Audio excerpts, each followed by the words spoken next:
Good evening, everybody.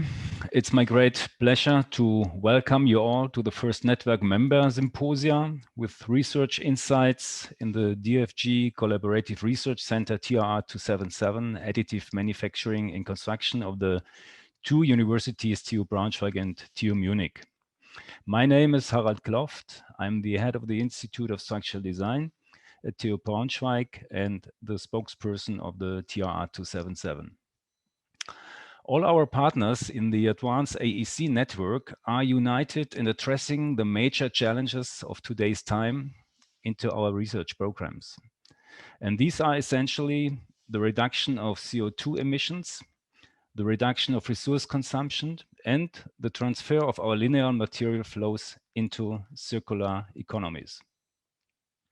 The construction industry plays a particular role in the challenges of our time because, first, the need for new buildings and infrastructure will increase in the coming decades due to the growing population. And second, therefore, the demand for material and energy will also increase, which also results in higher CO2 emissions.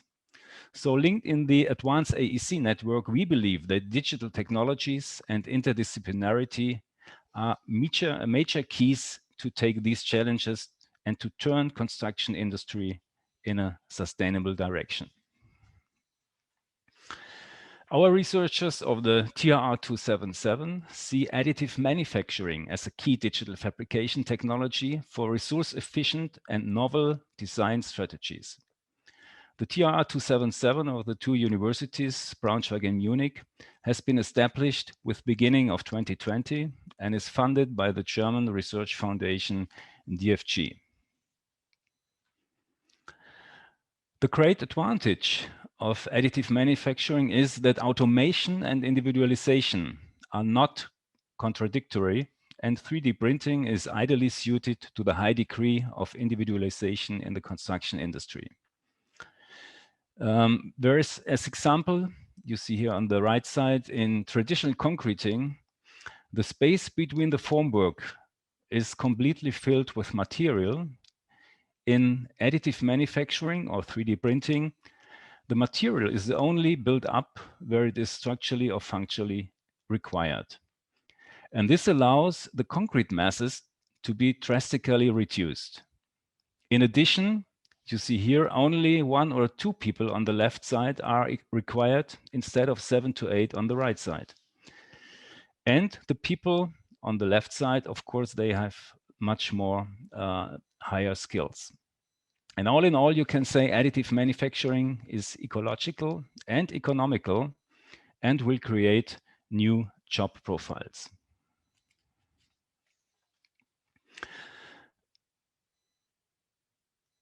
The TRR277 is structured into 3 areas. The fundamental research on innovative and resource-efficient material process combinations in the A area here in the middle form the core of the TRR277. In the B area, computational modeling and process control is an essential part to drive the research into robust automated manufacturing processes. And the C area, design and construction, aims to link the AM processes into the preliminary model-based planning environment, for example, building information modeling, and to the efforts of the construction sites that have also been digitalized in the future. Altogether, we have 18 interdisciplinary projects with 29 project leaders. Our aim is to investigate a broad variety of material process combinations and not just to focus on individual materials and or processes like concrete extrusion.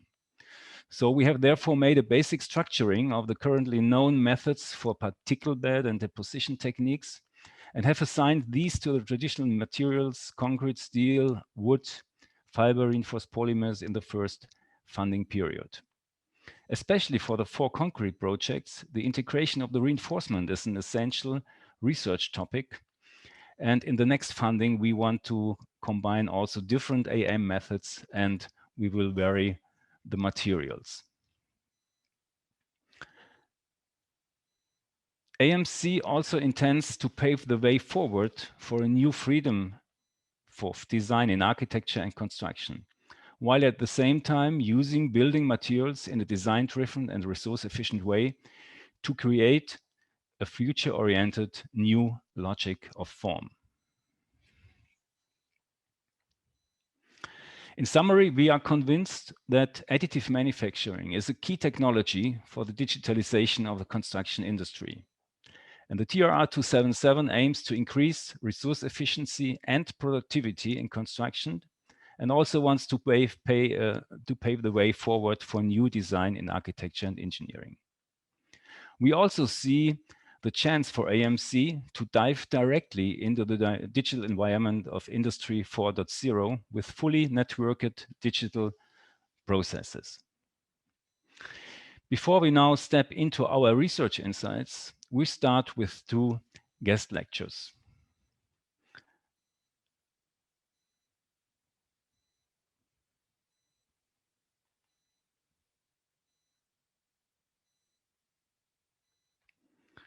This is not running, actually.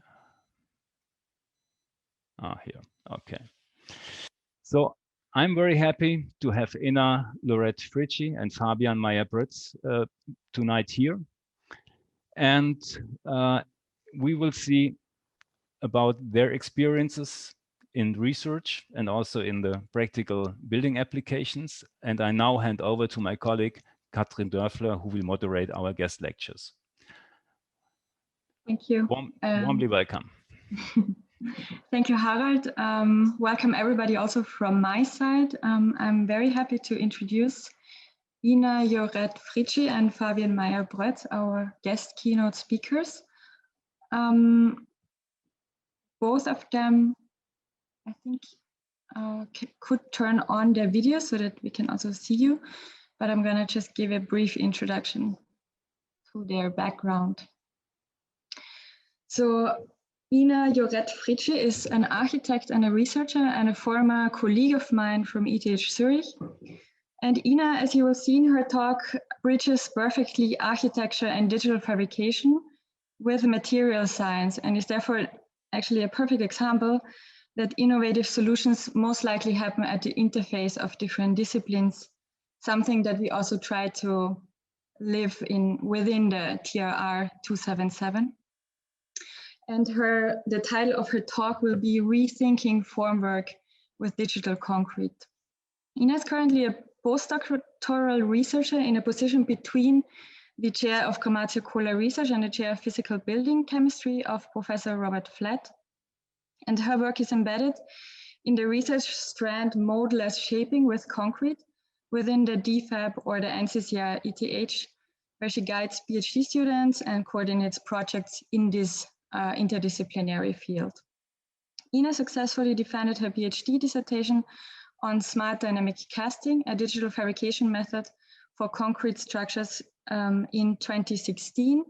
And she's also a recipient of numerous awards, such as the Concrete Innovation Award at the Concrete Innovation Conference in Oslo 2012. And she was also amongst the 5 finalists for the Spark Award at the ETH Zurich. I'm really looking forward to hearing your talk on alternative approaches on digital concrete, namely on shaping concrete without the need for traditional formwork. Fabian, on the other hand, is currently the head of 3D construction printing at the PERI GmbH in Germany, one of the largest manufacturers of formwork and scaffolding solutions in the world, and therefore will give us insights from the industry perspective. Fabian's work revolves around paving the way for broader applications of 3D printing in the industrial practice and bringing state-of-the-art technology on real-world construction sites. He's developing projects with PERI customers in Europe, the US, the Middle East, and Japan. And he says that a holistic view on the construction process and all trades involved is core to all of his activities. I have first met Fabian also a few years back already as a former member of the innovation management at PERI, where he led a variety of projects ranging from new building methods for informal settlements to automatic inspection of concrete structures. As Fabian also is bridging disciplines, it stayed with me a few years ago that you told me at the time that we have met that PERI put together a team for the innovation management explicitly not with experts from within the field, but from the outside to come in into this field of construction with a very fresh perspective. Fabian received his master's degree in physics and a PhD in economics from the University of Ulm. And before joining PERI, he also followed his long-standing interest in innovation and change processes by working for Siemens and Daimler in the field of technology foresight. We also really look forward on your perspective on additive manufacturing in construction and your, of course, now recent experience in the realization of a real-world construction project as well. So with this, I hand over the microphone to Ena as she will start with her talk, and I am looking forward. I can't put on my video, Kathrin. Let me see. Does it work now? Start video, whatever. Okay. Perfect. Perfect. Okay. And now I try to share my screen.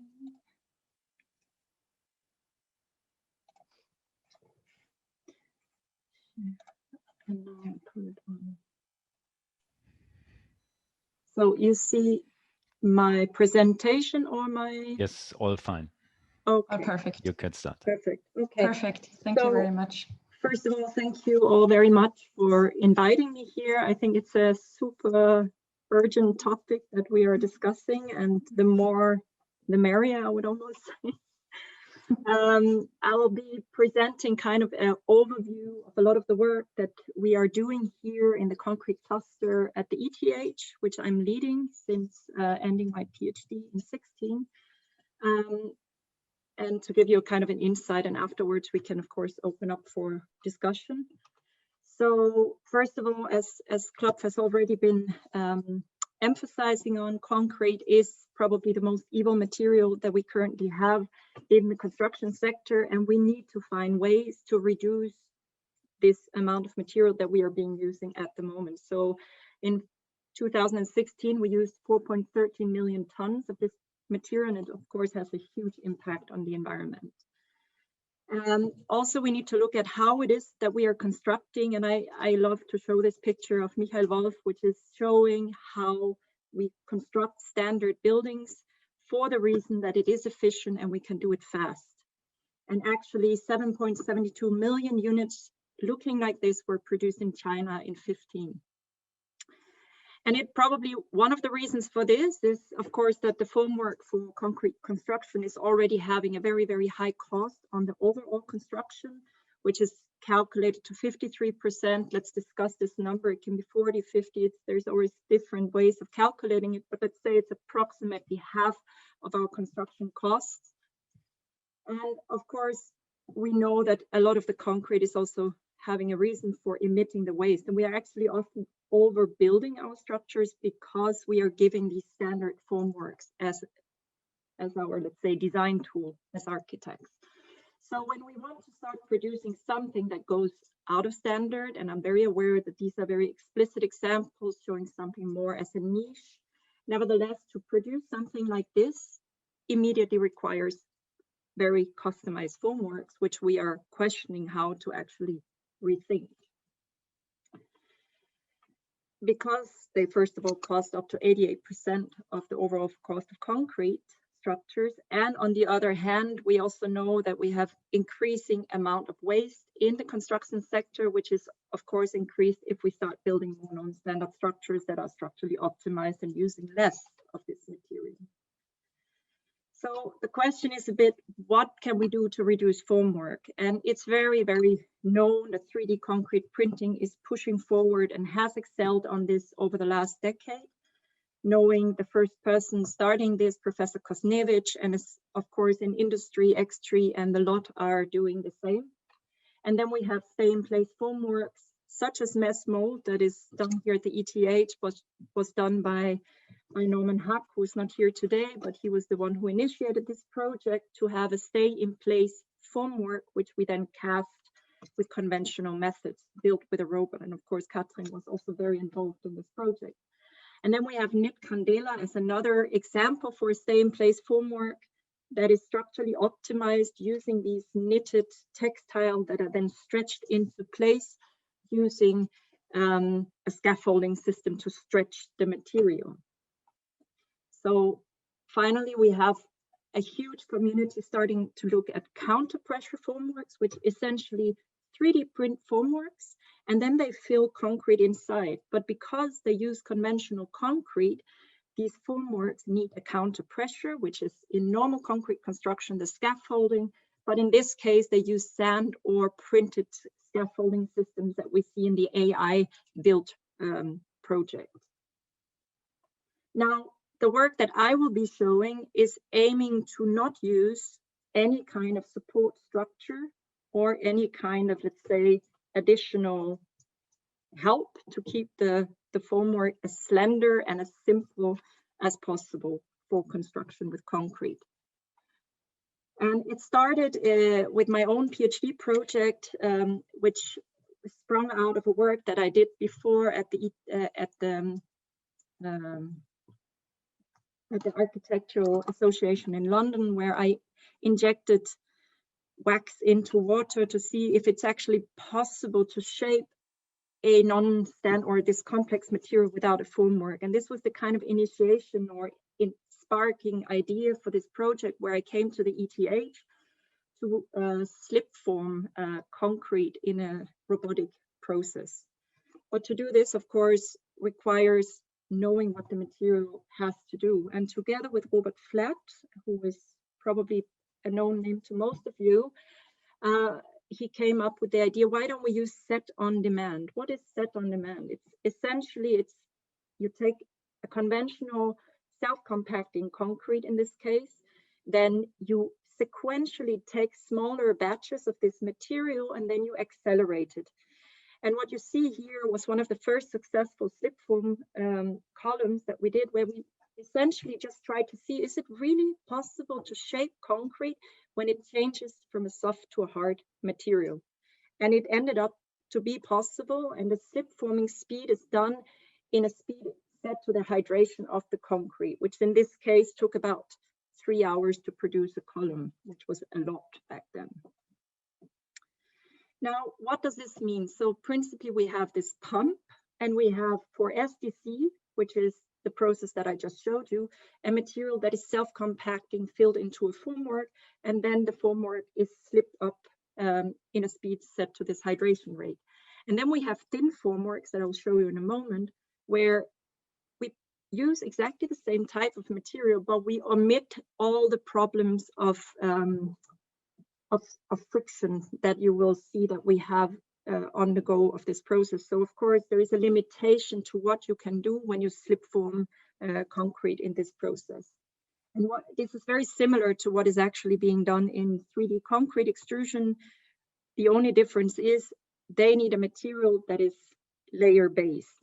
And this means for 3D concrete printing that you have a material that is pumpable at the very beginning. So all the materials need to be pumpable. Then it needs to obtain strength very, very fast. And then it needs to sustain the weight of the material placed on top. And for digital casting systems, we also need to have a pumpable material, but we don't need the material to immediately take strength because we need it to fill into our formwork. So it needs to be a self-compacting material. And then afterwards, it needs to obtain strength in the same manner as a 3D concrete printing process to sustain the weight of the material that we place on top. So both of the systems are, let's say, they're continuously filling processes, but they're somehow very similar in the sense that we use this material control. And also for digital spraying, this actually also holds in the sense that there we need to have a similar behavior as we do with 3D concrete printing. We also need, when we spray something, we need it to immediately adhere to whatever we sprayed on top of, which I will show in a moment. So essentially, this means we don't want a material that is too soft because then things do collapse.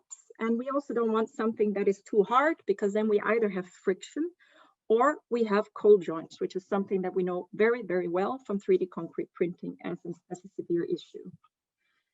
So with smart dynamic casting, I developed these different proofs of concepts with different types of molds, which here I call them the rigid molds that go from ellipse shape to a square to some kind of a star shape to show that, hey, this is possible to shape the material. But of course, the overall goal was to use less of this material. So we started to investigate this sort of formwork that could start to shape the material as we go up. And the first formwork that we did was indenting the material at the very bottom of the formwork. However, it ended up having a lot of slipstick effects. And of course, the material, which is a self-compacting material, started to destroy its own thixotropic buildup.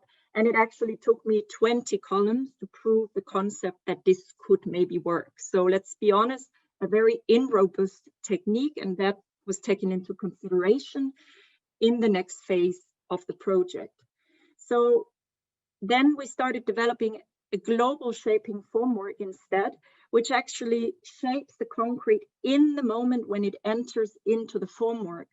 And thereby, we did not disturb the so-called thixotropic buildup, or let's say the very, very baked buildup that we'd already achieved inside of the formwork to sustain the concrete's own weight and the material on top. And this turned out to really work very successfully, very fast. And then the nitty-gritty details came when we were invited to take part of one of the innovation projects at the DFAB house at the EMPA in Dübendorf, where we provided the mullions for the facade, which were structurally optimized. I'm just going to turn off the sound of this movie. And then each of these, oh, it's not working. So we developed, or we made 15 mullions. Each one of them was slightly different to obtain the load from the facade that was changing in the tributary length. So each mullion needed to have a different belly. Let's say we call it the belly. So the middle thickness of the column could go from almost a straight column to a slightly thicker column over the cross section of the facade. And for this, we had to develop what we called an automated feeding system, because we had to produce 15 of these mullions. We had to introduce reinforcement, not for taking compression load, but just for taking the load from the facade itself, just to be clear. And with this, we developed, we were able to produce these 15 mullions at the end in a 3-week period in the lab, where we developed a custom software that filled the material and of course shaped the form, the concrete as we went up. And all of this set to the speed of the hydration of the concrete, which we measured with our so-called offline penetrometer at that time. So we measured the hydration rate of the material, and thereby we could foresee how fast we could slip the mullion on that particular day with that particular mix. Because we all know that, of course, concrete changes slightly every day, and when you start slip forming, this can become an issue. So these 15 mullions, they were installed on site. And finally, you see the big picture here together with the smart slab of Benjamin Dillenburger and the mesh mold wall that was developed by Kathrin Dörfler and Norman Hack at Grammatical Research. So what we see is a system that enables you to do very nice vertical structures. But one thing that was really evident to me during this period of time, and that's why I started doing a study on the side, was that we had some constraints in terms of geometry. So this formwork is, of course, requires always a high complexity to enable to produce these structures. So it's very nice for, let's say, these simple shapes as we produce, but if we want to go beyond that, things start to become complicated.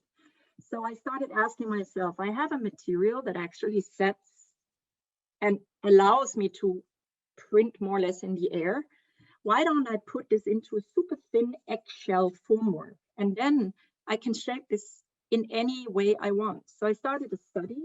And if you see here, on the one hand side, you have classic concrete filling process. And on the other hand, you have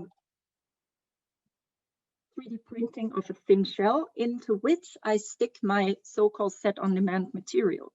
and the material is not bursting the formwork. So this is super nice and stands in contrast to all of these, let's say, new methods that I presented in the beginning, where we need a counter pressure.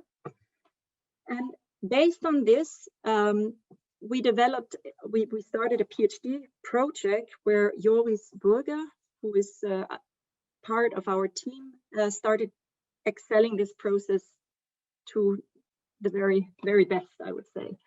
And here you see a project that was done within the MAS Digital Fabrication, where the question was to the students, what is the most extreme you can do with this new technology, where we are actually printing and casting at the same time? So we don't have any problems of, casting complex things into the mold. I know there are many questions not answered yet, but they produced this snake-like column that was then produced in 3 pieces with space for putting in post-tensioning reinforcement as a concept, right?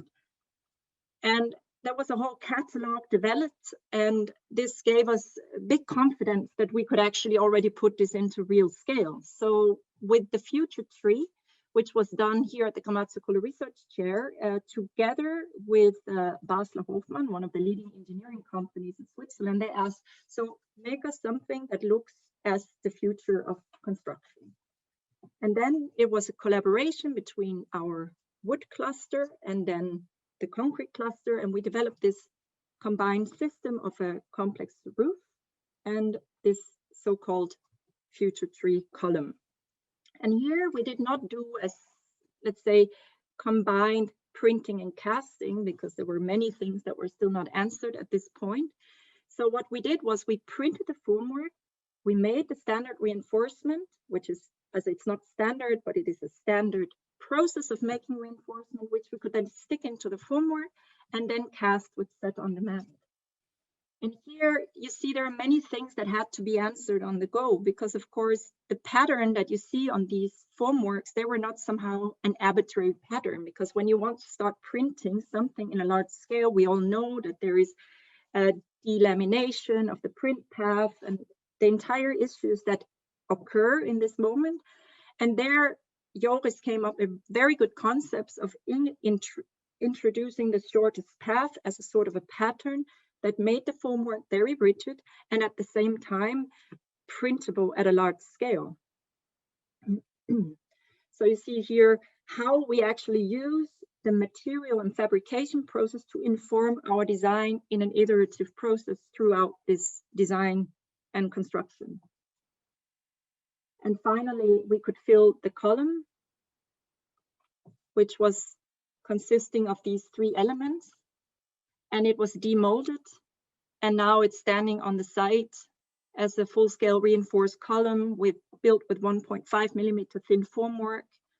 And then, of course, reinforcement was the biggest challenge, but the biggest challenge was actually to give the drawings to the company and make them understand that this was not just a star-shaped thing, but it was actually slightly asymmetrical because of the wood structure on top.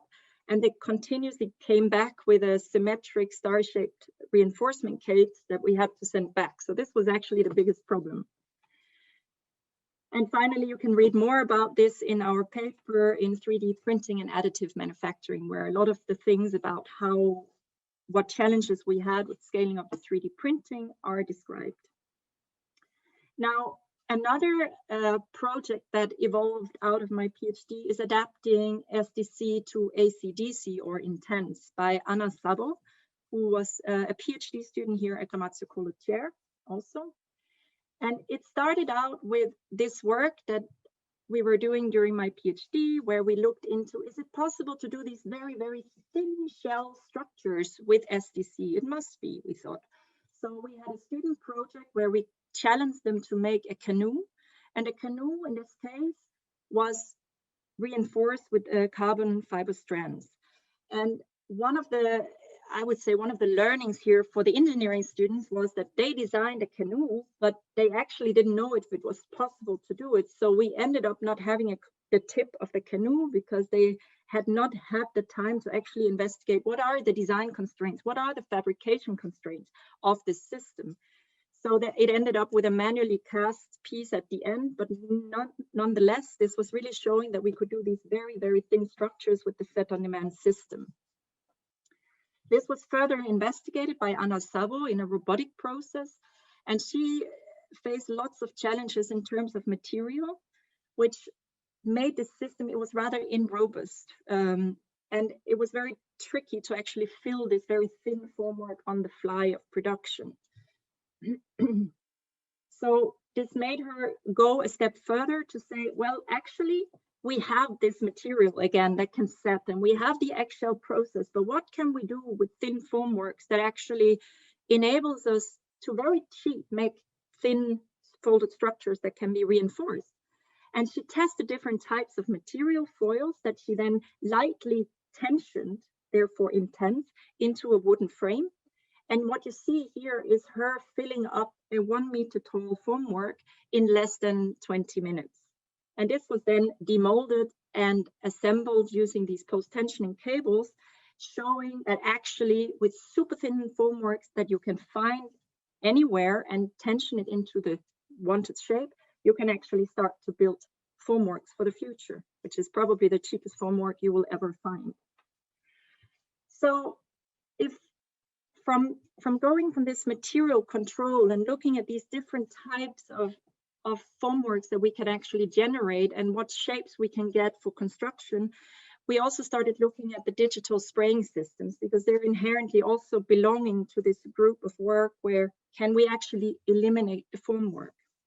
And I'm now going to show you two projects very briefly where we look into this in from two different perspectives. So the first one is the Ena Lloret-Fritschi project that is currently ongoing as an industry project, which was based on an MAS thesis project that also was conducted here at the ETH in Zurich.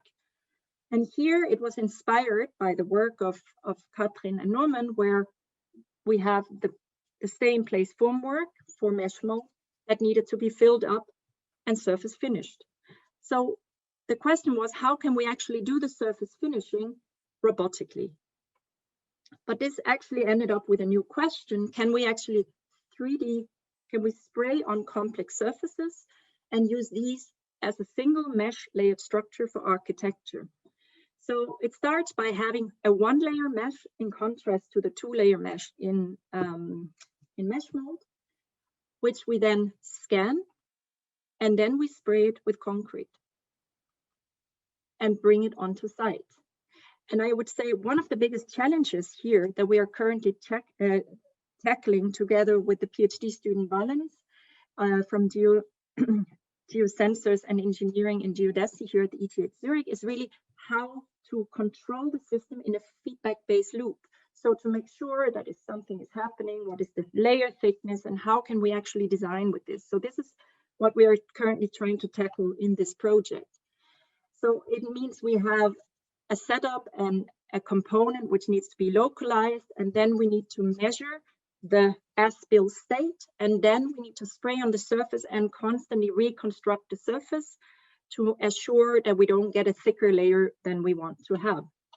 And as such, we have this iterative process of fabrication. And this is what we are currently developing at the premises of Theo Bürgen Creations here in Zurich, or a bit outside of Zurich, where we already set up this the robotic system and it's running. And unfortunately, I cannot show more than this of this project at the current moment, but it is full running at the current moment.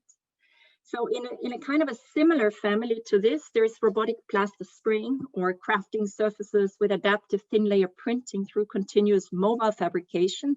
And this is done within the PhD of Selen Erkanyeni, who is also a PhD here at Kamatsu Kola Research, and also working in an interdisciplinary context with the group of Marco Hutter for the Robotic Systems Lab, as well as with the material scientists, and even with industry. We work very closely together with a plastering company called Giovanni Russo. So the major question here was really, how can we actually eliminate the need for mold to do bespoke surfaces on architectural structures? And in classic plastering, we know that we have these running molds, and we question ourselves, can we actually start to develop a new design by robotically controlling the surface spraying? And of course, this kind of embeds into a larger community of research that looks into robotic plastering, but they mainly look into robotic plastering for just automating and doing a flat surface, in contrast to the work I'm showing here.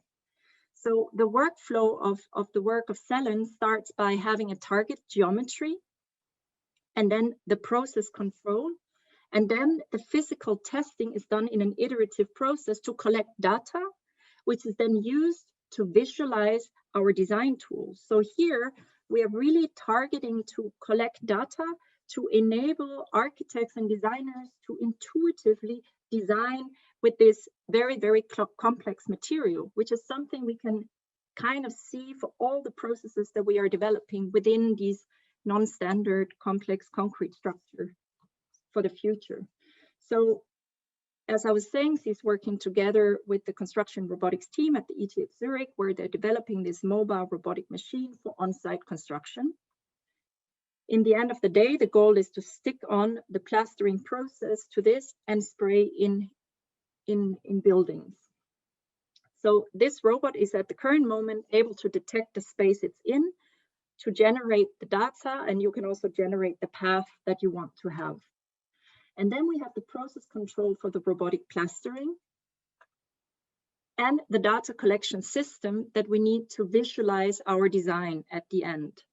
So we can spray, but what is it actually that we can generate out of these linear paths that we are currently generating in our CAD tool? So here you see this kind of, let's say, Mickey Mouse shape, which is what you essentially normally send to the robot. Out of that, it's difficult for some outsider not knowing the material to design something with it. So what is being done is collecting each path that has been sprayed is being captured in using a point cloud scanner, or a deep point cloud scanner in this case. And this is then generating, together with the fabrication parameters, the possible outcome of the design. And we're looking into both linear functional relationships as well as nonlinear functional relationships to see which one becomes the best system at the end of the day. So you see it's starting with the linear functional relation. It seems to, at a first glance, to work very well, but actually if we feed with more and more data, we believe that the nonlinear functional relation will most probably be the better one at the end, since it seems to have more detail. So this was conducted within a MAS thesis project, again with Elliot and Chai, who are currently also working on this project. We developed a proof of concept of a full-scale demonstrator where they collected parameters to actually pre-judge what they would be designing.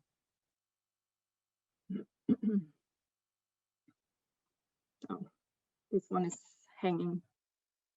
And what we can see is that we are actually able to control this plastering process for standard processes, completely thin plaster walls, as well as for non-standard processes at the end. And finally, this all comes together into this kind of rethinking of formwork. All these tools will eventually be needed if we want to design with these complex materials. So summing up, for digital casting systems, where we use set-on-demand material processing systems, we can have reduced material, we can use unconventional formwork systems, and we are also able to use reinforcement, and we already proved to use carbon strands, conventional reinforcement, post-tensioning, as well as fiber reinforcement. And for the digital spraying, I think what is really essential here is the feedback-based processes, and that we can fabricate with minimal formwork in the case of aerocrete, and with the case of plastering, absolutely no formwork, by really investigating what are the design potentials of plastering in a digital control process.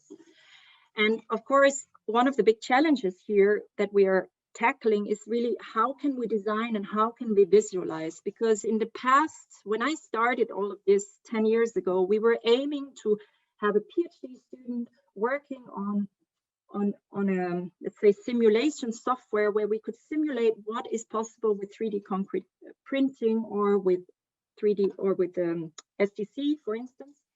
And it turned out that, as we all know, it's very, very complicated to simulate concrete in these processes. But we see a huge new window is opening by actually starting to use, let's say, machine learning collection of data and combining this with the fabrication parameters to start designing with these tools to see what is possible. And at the end of the day, this is going to bring us to what we call the material and fabrication aware architecture, where we use as little formwork as possible and inform our structures to what is actually possible with the material at current that is at stake with the fabrication. So with this, I would say thank you for your attention. And also I would like to say thank you to all the people that have been involved in this work, because of course it's not my work alone. It's a huge team, which is interdisciplinary, coming from robotics, material science, as well as architecture, that makes such processes possible. So with this, thank you for your attention. Thank you, Ena. Can you hear me? Yeah. Yes. Well, thank you so much. This research is remarkable. I have no words. It's so rich. There's so many different, it's extremely creative and very inspiring, therefore. And also your talk, extremely energetic, which really spreads this kind of, also deep understanding that you have for the topic, and also the long engagement with it, coming from also from your background and also personal engagement. So we have 5 minutes to have 1 or 2 questions answered. The rest we will discuss in the final closing discussion at the very end. I myself have many questions, but I will hold them back for the final discussion. So I'll go into maybe just chronologically into the first question, which was posed by Priscilla, where she's asking, how do you combine this type of fabrication of columns with concrete with the structural calculus for the metal that goes inside? I guess she's referring to rebar. Mm-hmm. And are there special methods being developed to be used with this new form of fabrication? Also for the, I guess she's referring to the rebar section as well. So here I can say, of course, we calculate what is needed. So behind all of this reinforcement that I showed for the DFAB house, we actually had a whole study done where we did compression and tension, and we did all the tests needed to understand how much material, is it strong enough, can it obtain the strength needed. So this is all based on classic investigation of the strength of this concrete. So what we did was, in fact, we made specimens with the reinforcement types. We tested carbon, we tested steel reinforcement, as you saw it here, and we also tested carbon strands alone, just for the DFAB house, because there we needed to really make sure things don't collapse. And this we did in collaboration with a group of Kaufman, of course, so it was not me leading that part of the work, but nevertheless, there is a whole, I mean, if you would like, I can also forward you the report that we made to determine the formwork that we actually, not the formwork, the reinforcement that we used in the mullion structure. So you can see my email here, and I would really encourage, I mean, I can send it to you as a PDF. I would be very happy, and then we can also follow up on the discussion of the studies we did. Okay, thank you so much. There's one, I mean, there are many questions in here, but I'm just going to pick one that I think is a good move over to the industry section of it. So there's one question. Which one of the presented methods do you believe can be industrialized first on big scale? So I think it's interesting, you coming from the academic side to where are the, like, you know, transfer, where can the transfer happen to? Yeah. So something that I currently work on, and which is of high interest of industry. I just finished an industry project with one of the biggest column producers of Switzerland called hvac. And what this project actually ended up with, so I can answer it very prompt, is they wanted to have the digital casting system. They did not care at all about funny shape, whatever. They don't care right now about saving materials. They care about increasing production. Something I didn't show here is we've now developed the system to a stage, the digital casting system to a stage that we can fill a classic formwork or a thin mold in less than 1 hour with our fast setting material, without cold joints, with super dense reinforcement. Afterwards I can find one of the images so you guys get a picture of what this means. So what the industry really wants is increased production rate, which is a bit sad, to be honest about it. So this is where, let's say, the small industries want to be, where we now need, what I think we need to do is, as architects, as engineers, we need to start providing tools at the other end for the architects to actually enable them to start designing with these things. Because if there is no one asking for it, nobody is going to produce it. So it's a bit the chicken and the egg problem that we have. Yeah. But so that's, I hope this is enough answer for now. Yeah, thank you. Yeah, I see Harald is entering the stage, so I think he wants me to speed up. Just a small. Also, Ena, you are able to also answer chat in the chat. So if you are willing, you could, in between the lectures or presentations, you could answer 1 or 2 questions if you like. Okay. Yeah. And then we'll have the chance to discuss after all the talks. But thank you so much for now, and I'm looking forward to discussing later. And thank you. Oh, thank you. I'll stop here. Yeah, so with this I give my word to Fabian, and the stage is yours. So perfect. Thank you for having me today. Pleasure to be here and speak a little bit about our endeavors in the, let's say, more industrial setting of 3D construction printing. Kathrin was nice enough to point out that I'm working for PERI. PERI, we're the largest manufacturer of formwork and scaffolding, and Ena was nice enough to point out that we have this research group now who's basically trying to get rid of formwork, and we couldn't support that journey any more than we do already. So we've been believing in, if technology comes along that gets rid of formwork, then we need to be at the forefront of it as a company. We don't want to hinder this development or stop it, but we actually want to pursue it. So if somebody, like a lot of you guys, are trying to destroy our business, then we're joining the race and are trying to be faster. Given this, we've been active in the field of 3D construction printing for quite a while now.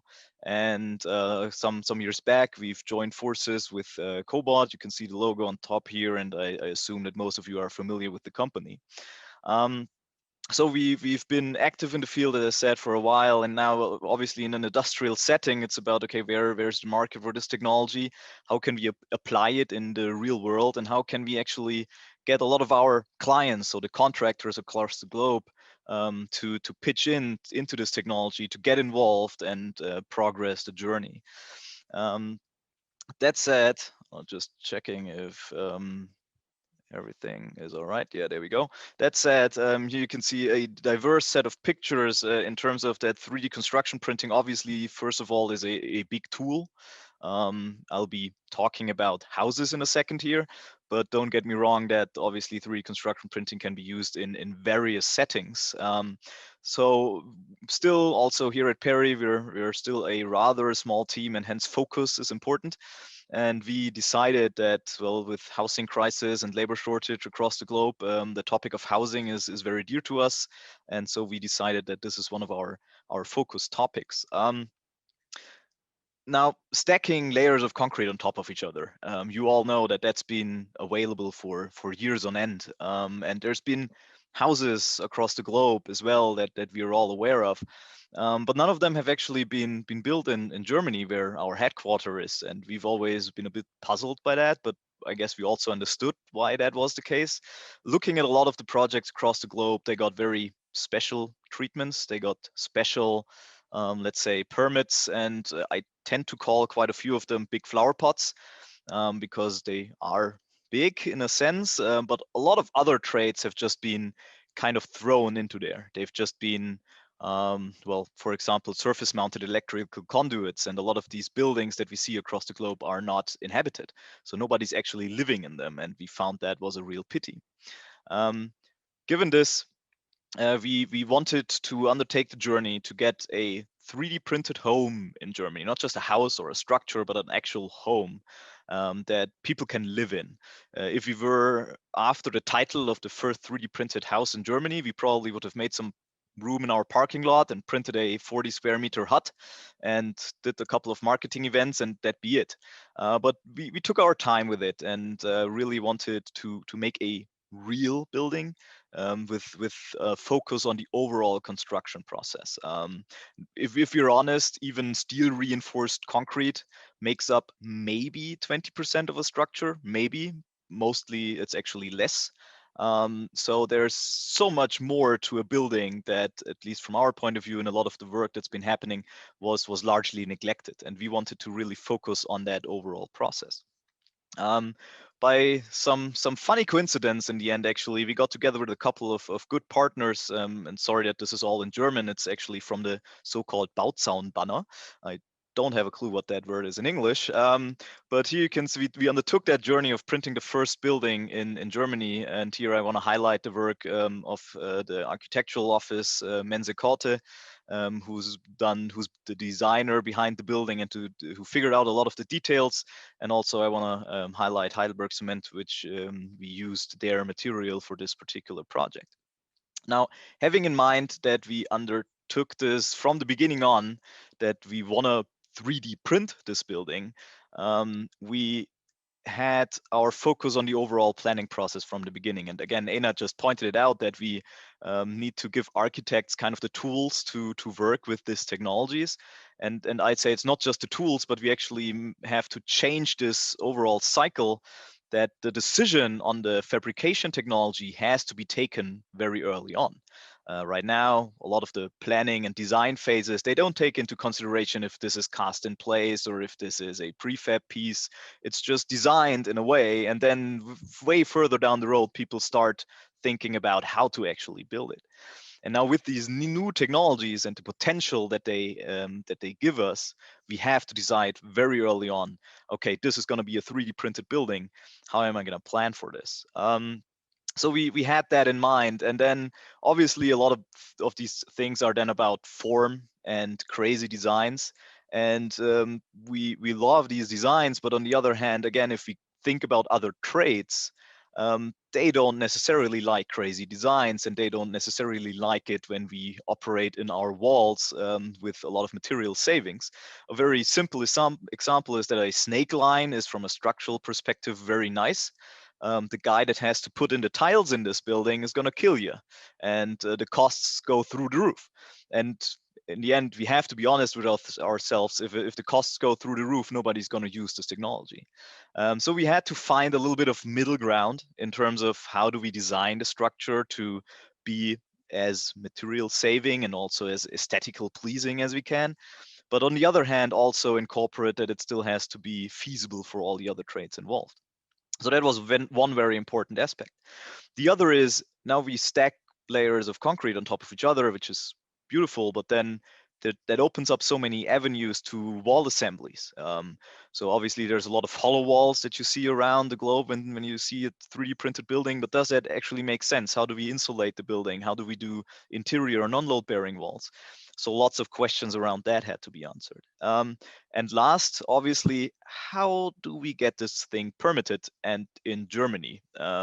So here I'm very happy to say that we got good support from the Technical University in Munich, and Professor Gehlen and his colleagues have helped us out a great deal to get this done.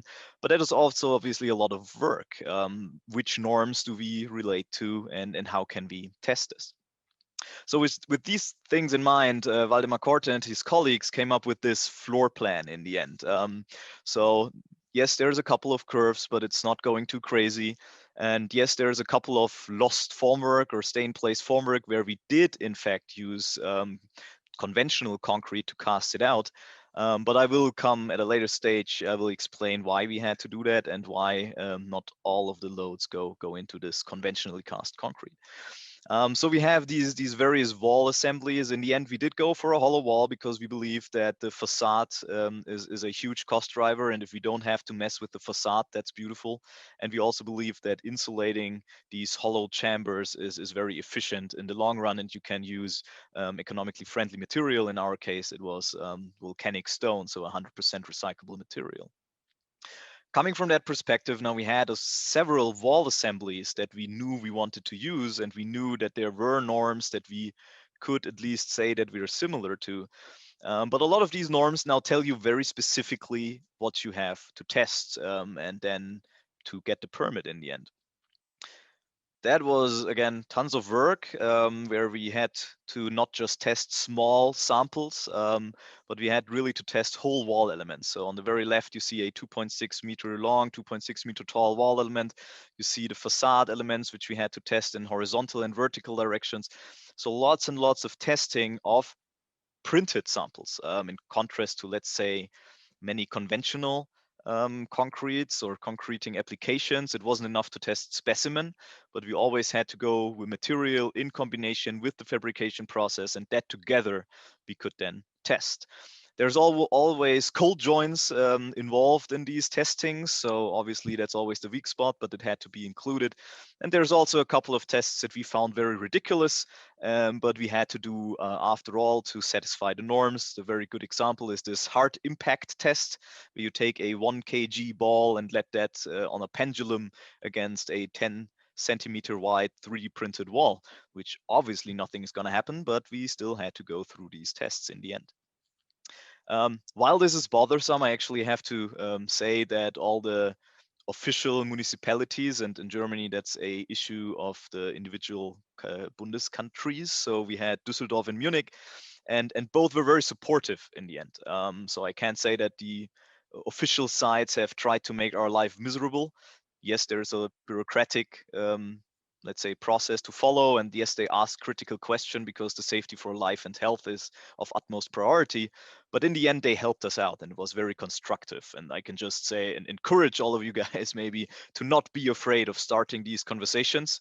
At least from our experience now, this is definitely something that can be done. Now, obviously, there's so many more things that you have to figure out. And again, thanks to Waldemar Korte and his team for figuring this out. But there's so many details that you have to do. And I don't want to have to bore you with these slides. I have more pictures coming along in a second.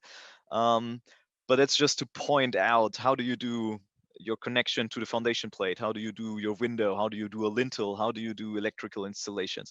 So many questions that have to be answered in the overall construction process. Now, that said, from our point of view, the future really has already started with this technology. It's really made its progress from the academic world and research into real world applications, which we are very happy that we could prove. I hope that most of you guys have seen this video already. I'm still just going to let it run in the background. So this is, let's say, the first layers, if you will, of the 3D printed house in Beckum, which is a single family house on 2 stories. You can see how we set up the BOD2 printer from Cobot, which was just done in about 1.5 days. So very quick setup procedure, and we believe we will be even faster in the future. Then we had a 3D model, and I'm going to be honest with you, that 3D model was a bit of a hassle. We had to rework it several times, but then we gave it to the machine and we started that print process. Here you can see how we, for example, did the small, let's say, openings we need for sewage water, electrical installations. We had a couple of classical wall binders, and how all that came together. The hollow walls for the insulating material, but then again, most of the work was done by the machine. I'll pause the video here for a quick second because the question always comes up. Yes, we did have a tent, if you want to call it that, around the construction site, but you can see that most of it, in fact, is open space. So here on the left side and on the right top corner, the roof is not completely closed. So we had rain and wind, and we had lots of it. We actually had a hailstorm coming through at one point in time. So this can be done also in the outside. The reason we had that tent around is mostly for, let's say, privacy reasons. We wanted to be in control when these images actually hit the news. One project actually wasn't quite enough for us. We wanted to do another one in parallel. So in Bavaria, we printed a multifamily house, which is a bit larger than the one in Beckham, but not quite as interesting from an architectural perspective.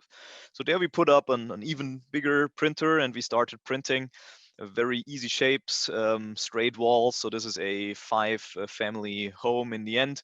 2.5 stories, classical gable roof, nothing too fancy on that end. So we had these two very different projects with very different approaches on how to do, for example, roofing, lintels, and the connections to the roofs. And we learned a lot. Obviously, the first time you get on a bike and do something on scale, you crash a couple of times, and that happened to us as well. For example, the first floor there in Beckham, we had lots of issues with material logistics, wasn't even related to the printing itself. And so it took us way too long to print the first floor, but the second floor was then done in about roughly 8 days. So we increased the speed about 3 times or threefold, just going from the first floor to the second floor, just by learning. And now I have a couple of pictures here for you in terms of how do we do these trades. So for example, here we see the electrical installations. We don't want to cut any slots or drill any holes into the structure. Here we have an opening with just a couple of steel plates where we can have the water for the garden installed in this space. So small things, but they add up in the end. And it's very important to answer these questions for a contractor to be interested in the technology and for an architect to be able to work with this. If it's just a wall, that won't work. It has to be not a printing or a fabrication technology, but it has to be a building process. And that's what we've been focusing on very much the last couple of years. Here you can see now that the building by now is completely printed, and we're very happy that it is so. And the interior construction is now commencing. A very beautiful idea again by the architect Valdemar Cortes to print the fireplace. So that's a fancy piece maybe, but it again also makes other trades of the construction process more efficient. Here we see the walk-in shower, again, just getting rid of another small trade that otherwise would have to be put in conventionally. A little bit of a support structure for the sink in the guest bathroom. Obviously, we decided to keep the surface kind of 3D printed. So we went on purpose for these very articulated 3D printed layers, kind of showing off that it's 3D printed. Maybe down the run we'll change that, but actually most contractors right now come back to us with, of course you need to see that it's 3D printed. So we'll probably stick to this design for a while longer. The handrail for the staircase was printed again, another maybe small piece, but something that comes in there. A bit of a roof for the terrace was printed as well. Here you can see that we did use a formwork to support this print, which we deemed obviously necessary, but the result came out, at least from our point of view, very, very beautifully. And this is again what the structure now looks like. So the print is completely done, and we can continue now with the rest of the building. So bottom line, very successful print and lots of learnings. I think we have to be very very honest about ourselves as well, that we still have quite a while to go, but we can apply this now in the real world. It's feasible, it's permitted, it's obviously has lots and lots of more research that has to be done. But getting more architects and more contractors involved, getting their feedback on what they believe this technology needs to be doing, on how they believe the overall construction process works, is from our point of view extremely important. You could probably have the best printer in the world and you could have the best rebar integration ever. If the overall planning process doesn't work, this will not be making its move into real world applications on this end. So we will commence on doing projects, and we will commence on working with research institutions to continue our journey. We will commence to continuously work with Cobot on how also to improve all of the machinery, and to get these things done. So to conclude, we feel now this really has made its way into the real world now. It's on scale. It will disrupt the industry. It will still take a little bit though. So also from a cost point of view, we were obviously not done yet, but we are, let's say, happy with the results. But it will still take a little bit to progress, to learn. Again, the first time you get on a bike, you'll not be crossing the Alps, and that's so maybe the 10th or the 20th time we get on a bike, we will be crossing the Alps, and then the process will be even smoother. So it's really, from our point of view, it is time to include the industry. And I can just encourage all of you to do so more and more. I believe the industry is ready. Coming from an industry perspective, we've always been interested in these digital fabrication tools, and I believe all of the industry is. With labor shortage around the corner, that's a huge issue, and everybody needs to tackle it. Material savings, more sustainability, again, the industry is ready. The permitting offices are ready, and I feel this is the way to move forward. So thanks for the attention. I hope I made good on a little bit of time, and now I'm happy to go into a couple of questions. Thank you, Fabian. Also, thanks a lot. Also great insights and a lot of questions on the panel, but also for me, I have a lot of questions. I want to maybe just quickly say, I mean, we have time to discuss this later in the panel discussion as well. But what we asked you from like when we invited you for giving the talk is to give a critical perspective on it, because we are here as a research institution, and we want to learn, and we want to learn from experience, and we also want to know where to put the right questions, right? So the question is also, where can research help to make the technology better, or to make us all perform better? So that just as a backdrop, and but I'll just quickly pick the first question, which maybe I can, while you do that, I can answer, or I can shed a bit of light on where can this research lead. And I wanted to make that clear in the end. I think it's a lot about involvement, and involvement is not just, again, if you say you're getting rid of formwork, then you might involve a formwork company, that's fine. Or you say you're into prefab pieces, then you include a prefab manufacturer. But again, from our point of view, that's just not enough. There's so many other trades involved in this. And in fact, again, what we are doing with the structural components of a building, at least when it comes to housing, it's just a fraction of the overall construction process. And now, how do we impact all the rest? So just that's something where I feel a lot of, let's say, work in academia is not really tackling. It's maybe about rebar and being more sustainable and being faster with robotics and generative design. But then you go out there, let's say a country like Germany, most of the contractors are actually small ones. It's not the big ones, and it's like tons and tons and tons of small contractors. And then you come along and tell them, you need to use generative design. Well, that's not going to fly. So how do we include these people? How do we educate them on such a journey, and include them rather earlier than later? So maybe to exaggerate a little bit, maybe dumb it down slightly, and try it with simpler applications. And I know it's difficult, because that doesn't get you the best paper, because the best paper has to be the coolest stuff. But industry just doesn't work like that. Especially not the construction industry. Yeah, I think therefore, I mean, it even stresses much more the point of, as you say, engaging the industry. So to not just the industry engaging the research side, but also the researchers basically engaging with the industry, so that this combination, or this exchange happens from both sides. I think that's a very good statement. So that I'm going to put just one question, and then we have to move on and have the discussion at the end, because I think it's really important to have this discussion. So one question: how do you see the expansion of 3D printed concrete technology into other areas of construction industry, like industrial buildings or infrastructure, for example, bridges, where the stresses are higher and there's demand to accommodate tensile forces, for instance, with consoles or cantilever structures? A good one, a good question there. So I think it's going to take a while more. And again, I think if you look into yes, some bridges are always a good example, actually, where some of the concreting technology has been innovative in the last decades. A lot of innovation has been happening there and then moved from there into other fields. Again, I think now that we're talking about an overall construction process in general,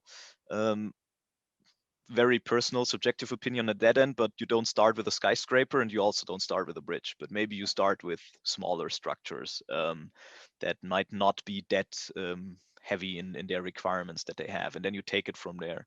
But there will be an application in the future. We believe in that very strongly. Also in bridge design and other structural components, it will just take longer, even longer than maybe in the housing application. Mm-hmm. Yeah, makes sense. Well, with this, thank you so much. We'll continue the discussion in about 30 minutes, because now I hand over to Harald to introduce the research insights. So basically the research topics that are now taking place within the AMC TRR277 network, and then talk in half an hour again. Yes, thank you very much, Kathrin. Also, many thanks to Fabian. And if you are willing, also you could answer some question in the chat. So we have to speed forward. I'm really happy now to give the word to 7 of our research assistants, which will introduce in 7 ongoing projects. And we start immediately with Carla Matthäus. She is a research assistant at the Center of Building Materials, CBM, of the TU Munich, and she will refer about the method of selective paste intrusion.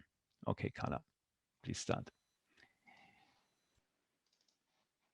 So good evening. Thank you for the introduction, Harald.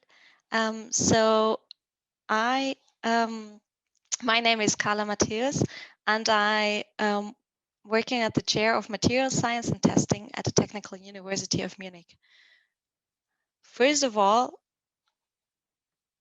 is this working? Can you see my slides? Sorry. Yes, we can see slides and can hear you. All is fine. Okay. Yeah. No, it's working. So firstly, I want to present and thank my team at the chair. So next to Professor Gehlen, we are 5 people working in the area of additive manufacturing with focus on lightweight concrete extrusion, material testing, and selective paste intrusion. And today I want to focus on selective paste intrusion. This is quite a new technique, and might be that it is new for some of you. So I will firstly explain the process itself. So right here, we have a machine with a box in the middle where the aggregates are spread in layers of a few millimeters. And then we have a cement paste unit on top to apply cement paste on the particle bed. So it is an iterative process of spreading the aggregates and then applying the cement paste only in those areas where the geometry shall be formed. This happens layer by layer until the whole geometry is built and is followed by an unpacking process. As the picture says more than 1,000 words, I brought a video where you can see the whole process. So when we began with research, we began with just a single nozzle to apply the cement paste on the particle bed. And it is really important to have the workability of the cement paste controlled. And the paste is applied on the powder bed and flows onto the voids between the aggregates. And then the particles are bound selectively by the cement paste. As I explained before, it is an iterative process of spreading the aggregates and applying the cement paste. And then layer by layer, the final object rises and is created. Now we use several nozzles at once, so we can speed up the process. Then we excavate the object, and the unbound aggregates can be reused for the next object to be printed. So this is the final object, and this is how other final objects might look like. So due to the surrounding unbounded powder bed, the form is supported throughout the whole process, and a very high degree of freedom in form is possible. So we can create it whatever we want to create almost.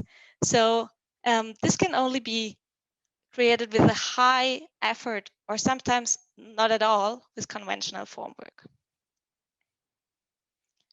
However, there are quite some challenges. So firstly, the quality of the object is highly influenced by the workability of the cement paste. So the cement paste must flow into the voids between the particles, and especially the intrusion depth, so how deeply the material flows into the particle bed, is crucial for the layer bonding and thus for the strength of the material. So I brought two examples. Here you see one which is good, so all the layers are connected and the material was exactly in the right depth, while here in this object the intrusion depth was too little, and so we got a high layering effect and thus negative effect on the strengths. However, if we apply too much cement paste, then we get a negative effect on the shape. So we have to identify the right amount. And in order to calculate this, to calculate the needed properties, my colleague Daniel Vega developed a model in his PhD to do exactly that. And with this, we can guarantee a good layer bonding and thus a good strength. So in comparison to other 3D printing techniques, especially to other powder bed techniques, as for example, the selective binder activation, we can reach higher strengths.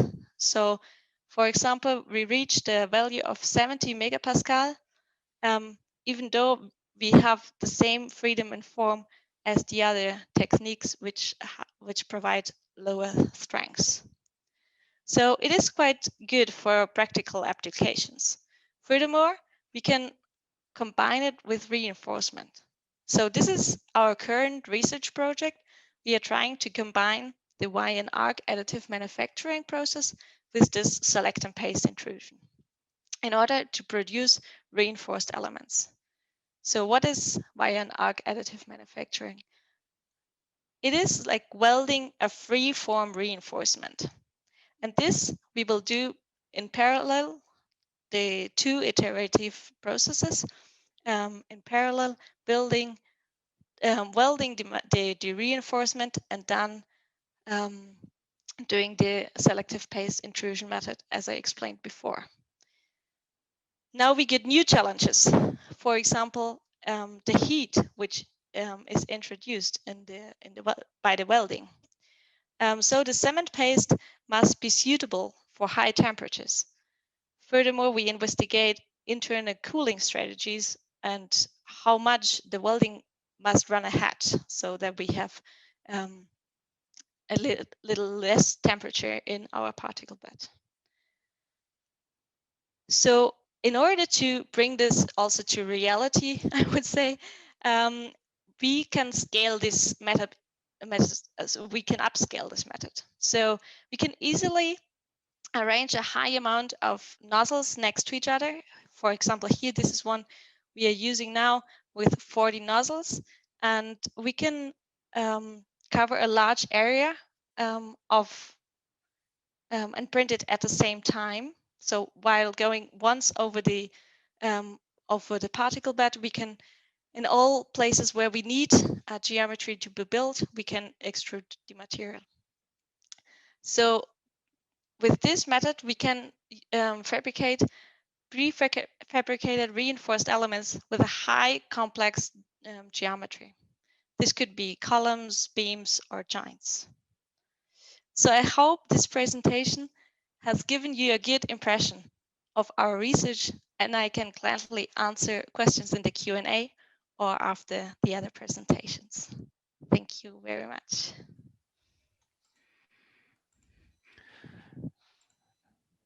Yes, thank you very much, Carla, for this nice presentation.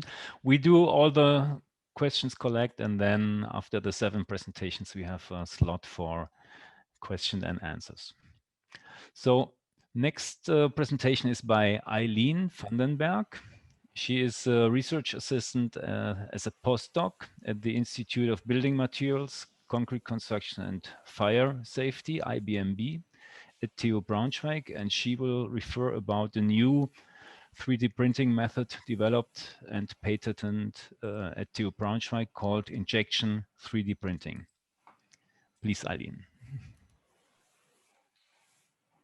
Okay. Where did my note section go? Okay. All right. So hello, everyone. My name is Aileen Vandenberg, and as Harold said, I'm a postdoc here at TU Braunschweig in the Institute of Building Materials, Concrete Construction and Fire Safety. And today I'll be speaking about injection 3D printing. First, I will discuss what it is and how we can categorize it, and then I will share some thoughts on the underlying physics behind it. And then finally, I will present some applications. But however, before we get started, I'd like to give credit to the team players, both past and present, that have been involved with injection 3D printing research. We have the team at TU Braunschweig, both in the materials side as well as in the Institute for Structural Design. And then there have been a couple groups in France also doing research on injection 3D printing with Alexander Pierre's group at Cergy-Pontoise Université, and then the company Selective led by Amaury Thomas. So now my question is, what is injection 3D printing? And I like to think of it as the cool cousin of extrusion 3D printing.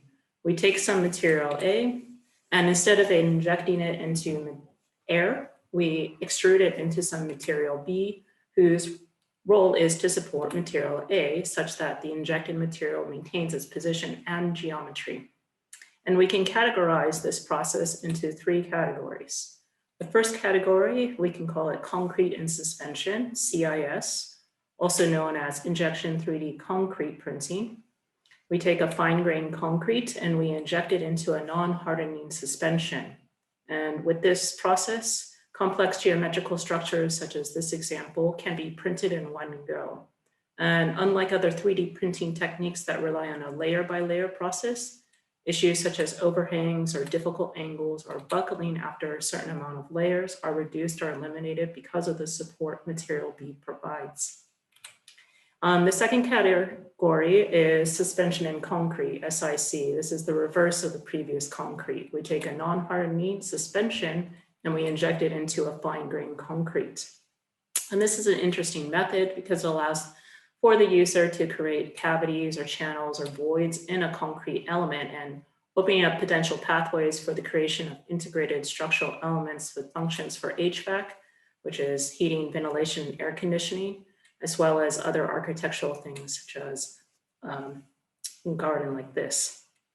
And lastly, the last category is concrete in concrete, CIC, where we take one type of fine-grained concrete, such as ultra-high performance concrete, and we inject it into another fine-grained concrete. It could be a high-performance concrete or just a normal concrete to create a type of reinforcement, force flow type of reinforcement.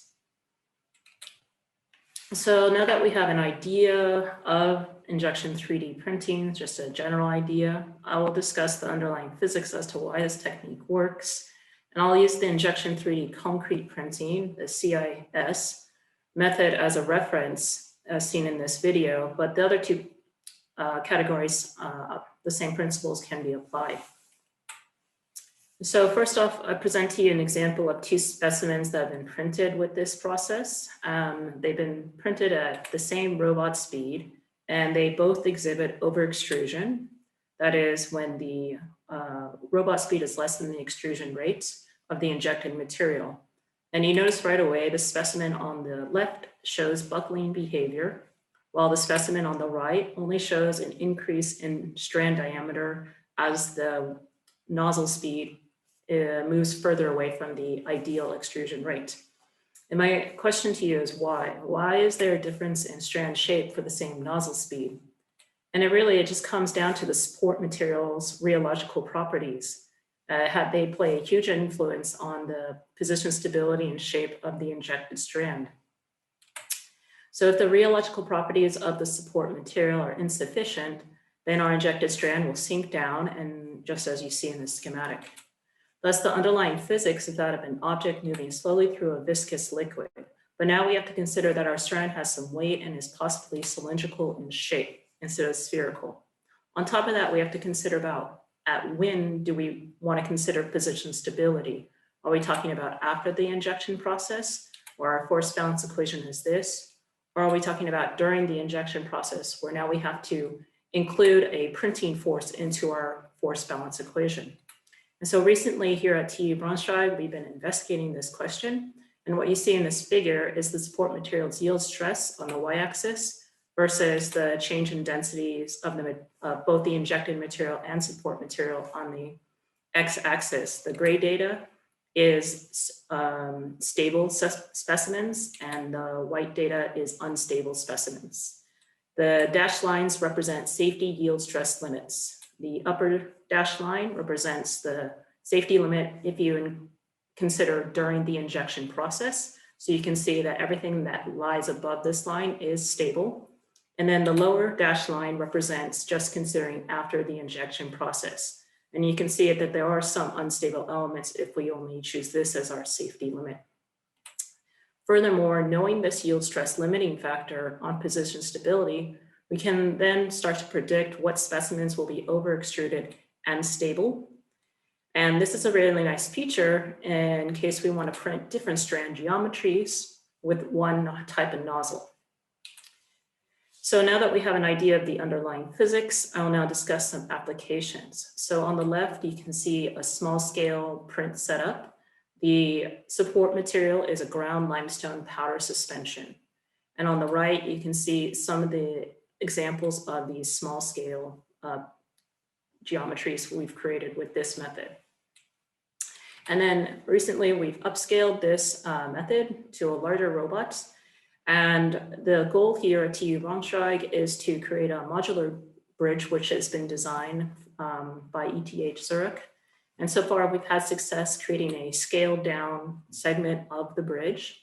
And in this demonstrator, we were able to create multiple strands with minimal bonding issues, as well as intricate angles and connections, while also having the material be over extruded. Over in France, Selective is developing many unique structures such as this wall and underwater concrete coral reef. And in fact, this concrete coral reef is going to be deployed in the south of France later this year in order to start collecting data with this little robot that you see that's on top of it. All right, so now we are at the end of this talk of injection 3D printing. I hope you all have a better understanding of the process and see the possibilities with this method. I believe that this technique is very bright and offers many possibilities to create lightweight and geometrically complex elements. So I thank you for your attention, and I look forward to your questions. Yes, many thanks, Aileen. Really nice presentation. And also the questions we put on the end of our presentations here. We go on with Robin Dörrie. Robin is research assistant at the Institute of Structural Design at TU Braunschweig, and he will present the force flow reinforcement strategies for shotcrete 3D printing, and we'll do this together with Niklas Freund, who is also research assistant at the IBMB in the team of Dirk Loke. Yes, thank you, and good evening, everyone. As said, I'm Robin Dörrie from TU Braunschweig, and together with Niklas, I'm holding today's presentation about the force flow reinforcement strategies for shotcrete 3D printing. We are an interdisciplinary team based on 3 institutes of the TU Braunschweig, the IWF, the IBMB, and the ITE. We're composed of mechanical engineers, civil engineers, and architects, because with this expertise, we are trying to inspire each other and get the best from each field to advance the project. So what is the background for this project? Our motivation is the improvement and optimization of current building processes. We want to reach a much higher efficiency in construction elements with less material or a smarter distribution of the material. The standard approach for calculating reinforcement is right now very general and does often not consider the individual load cases of each construction element. With the possibilities of robotic fabrication, we want to change this approach to a more individual one. For this, we are mainly investigating combined additive manufacturing processes, what means we are using the shotcrete 3D printing process on one hand, and the integration of new reinforcement strategies on the other hand. The shotcrete process is a 3D AM method based on the wet mix process of concrete spraying, which is usually used in tunnel construction, for example. Here we apply the material with a certain distance and a certain kinetic energy, which gives us the potential to freely move the nozzle to create a greater geometric freedom. We do not need a formwork and the opportunity to integrate reinforcement. So now I would like to explain the 3 steps we go through during the design and evaluation phase. We start with the structural design. A 3D model of the element is designed and will be analyzed. Different FEM methods are used to simulate different load cases and to find the right arrangement for the reinforcement.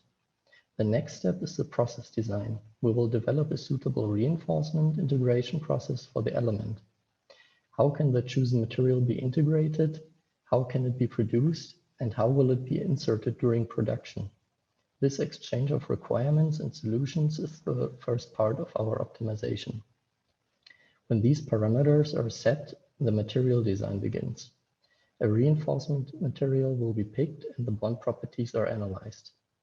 Then, before or after the production, this data can influence structural design again and building an efficient process of optimization.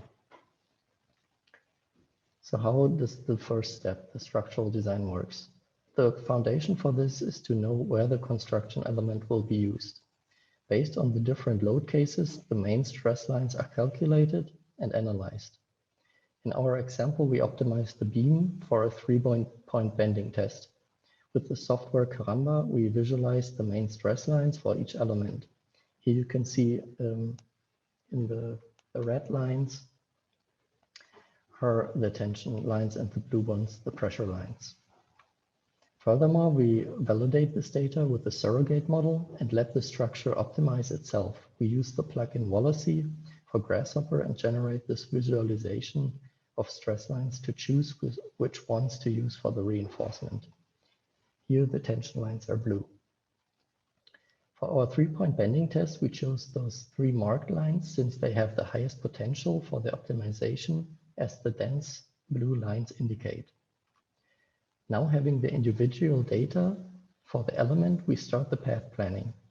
With the shotcrete process, we could now also print the element following the stress lines for an optimal integration of the reinforcement.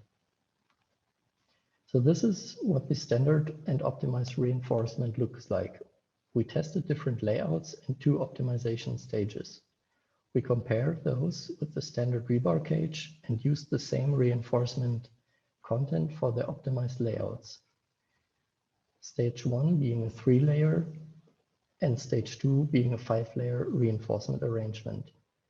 And we got very interesting results from that. The optimization of reinforcement increased the flexural strength by around 60%.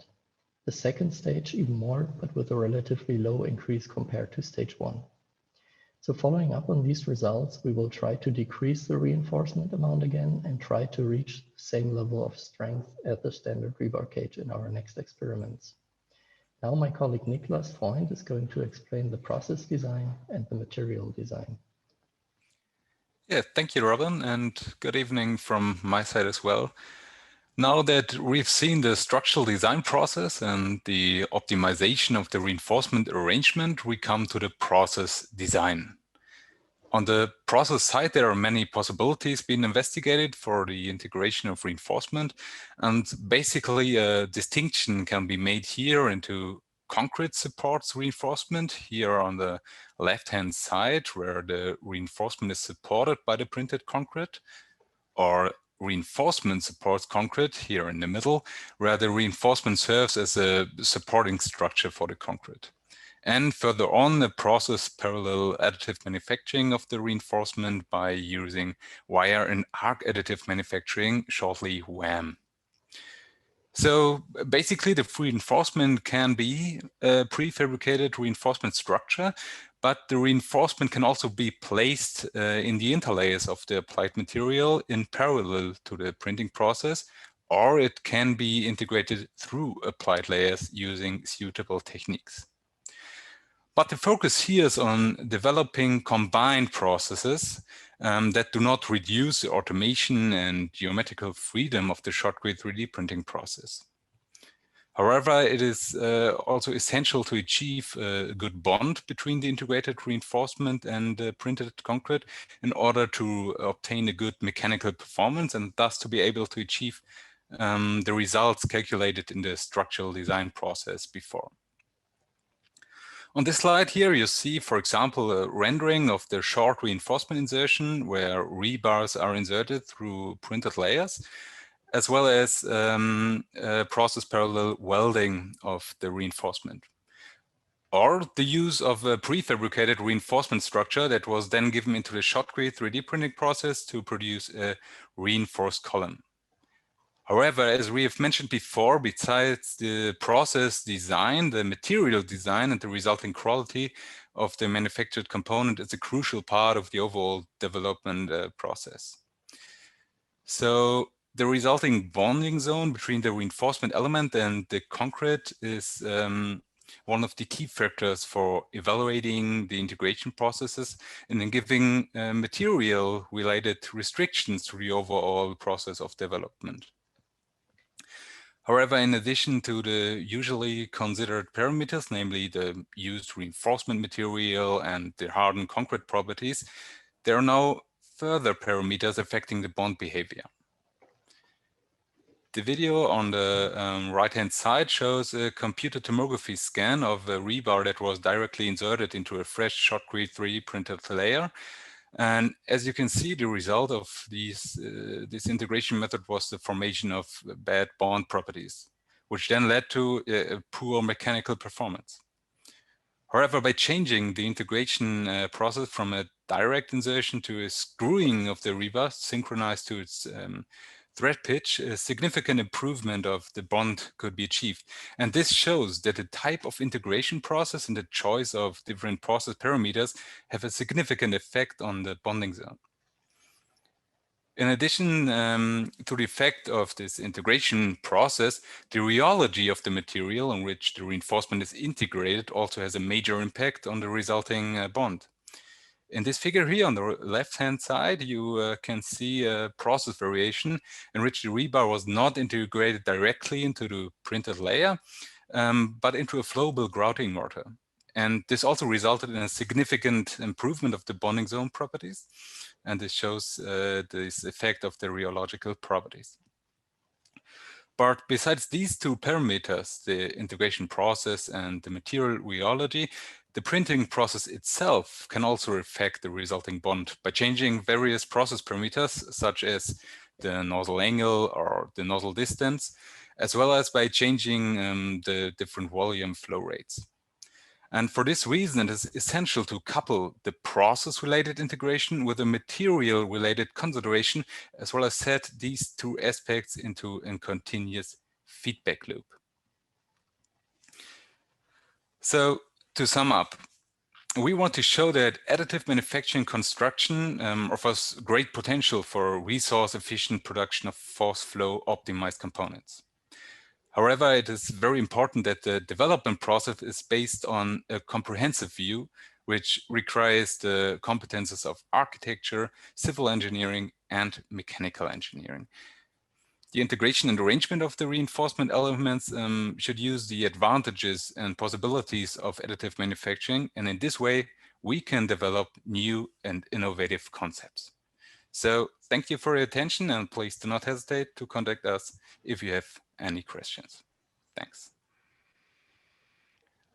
Thank you very much, Robin and Niklas, for this nice presentation also. And we step on with Johanna Müller.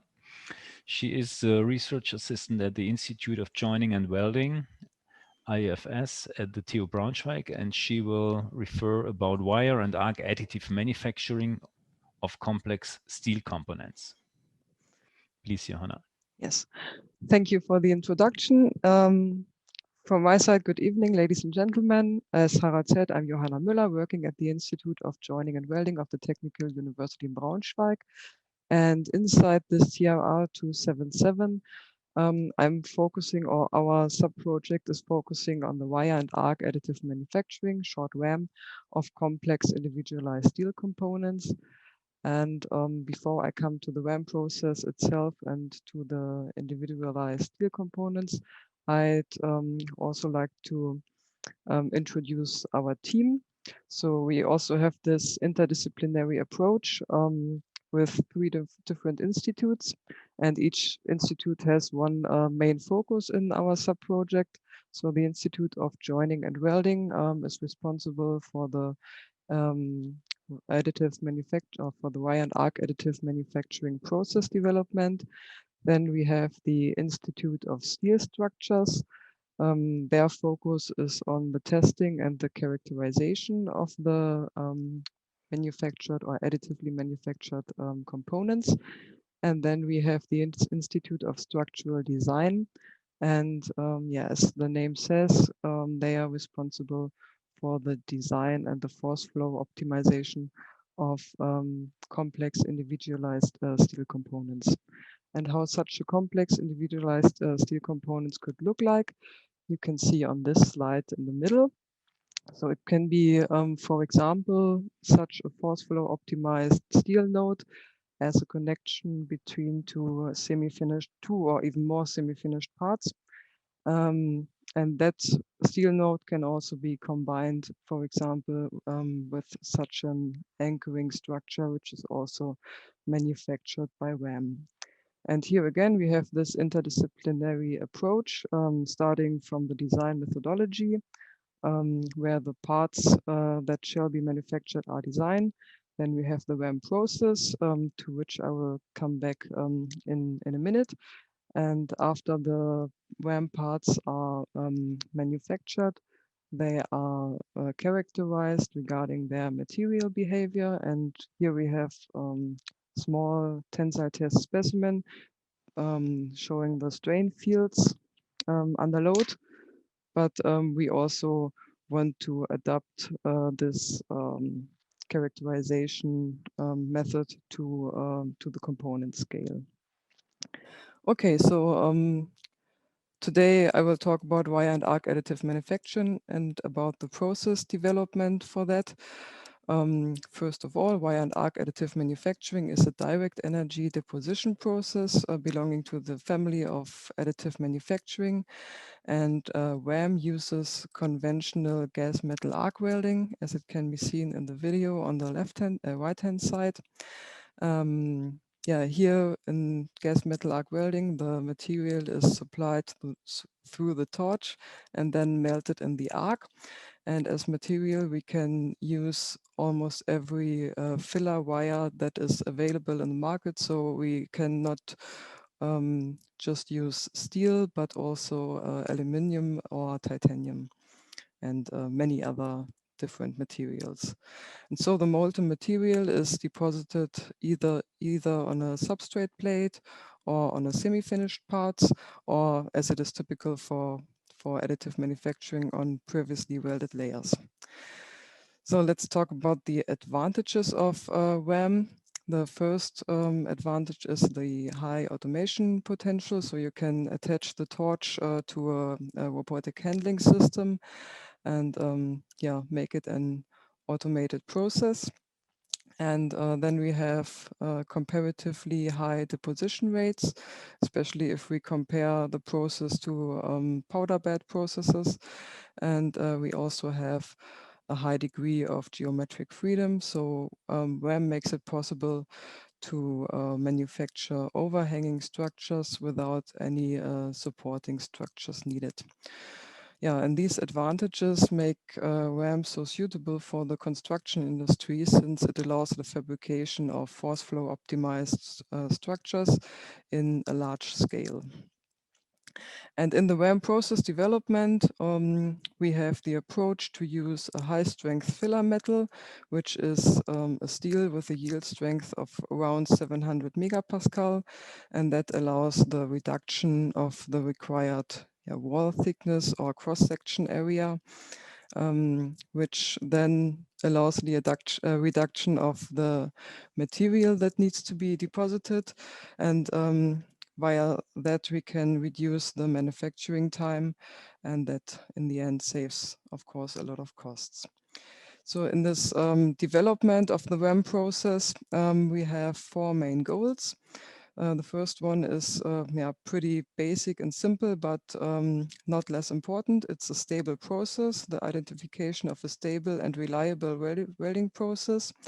The second goal is the high degree of geometric freedom. So we want to maintain the advantage that WAAM brings along and make it possible to weld such overhanging structures.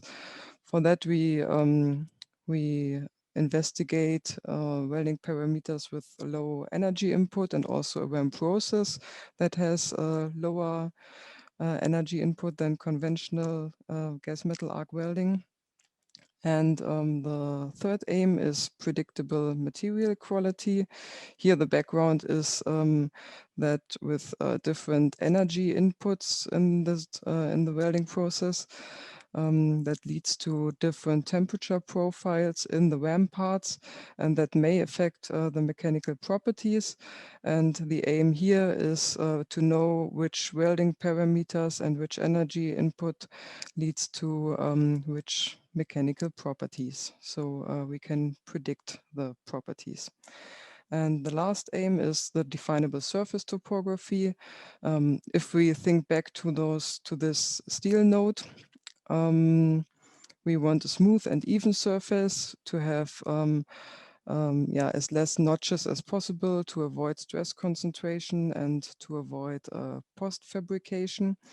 But if we think of anchoring elements, we need a rough and wavy surface to have as many anchoring points to the concrete as possible. And by varying welding parameters, we want to achieve different surface topographies. And for this WAAM process development, we conducted process qualifications for different basic geometries, which are bars or shell structures, and further volume elements, which are basically weld beads between and on top of each other. So we have three-dimensional build-up strategies.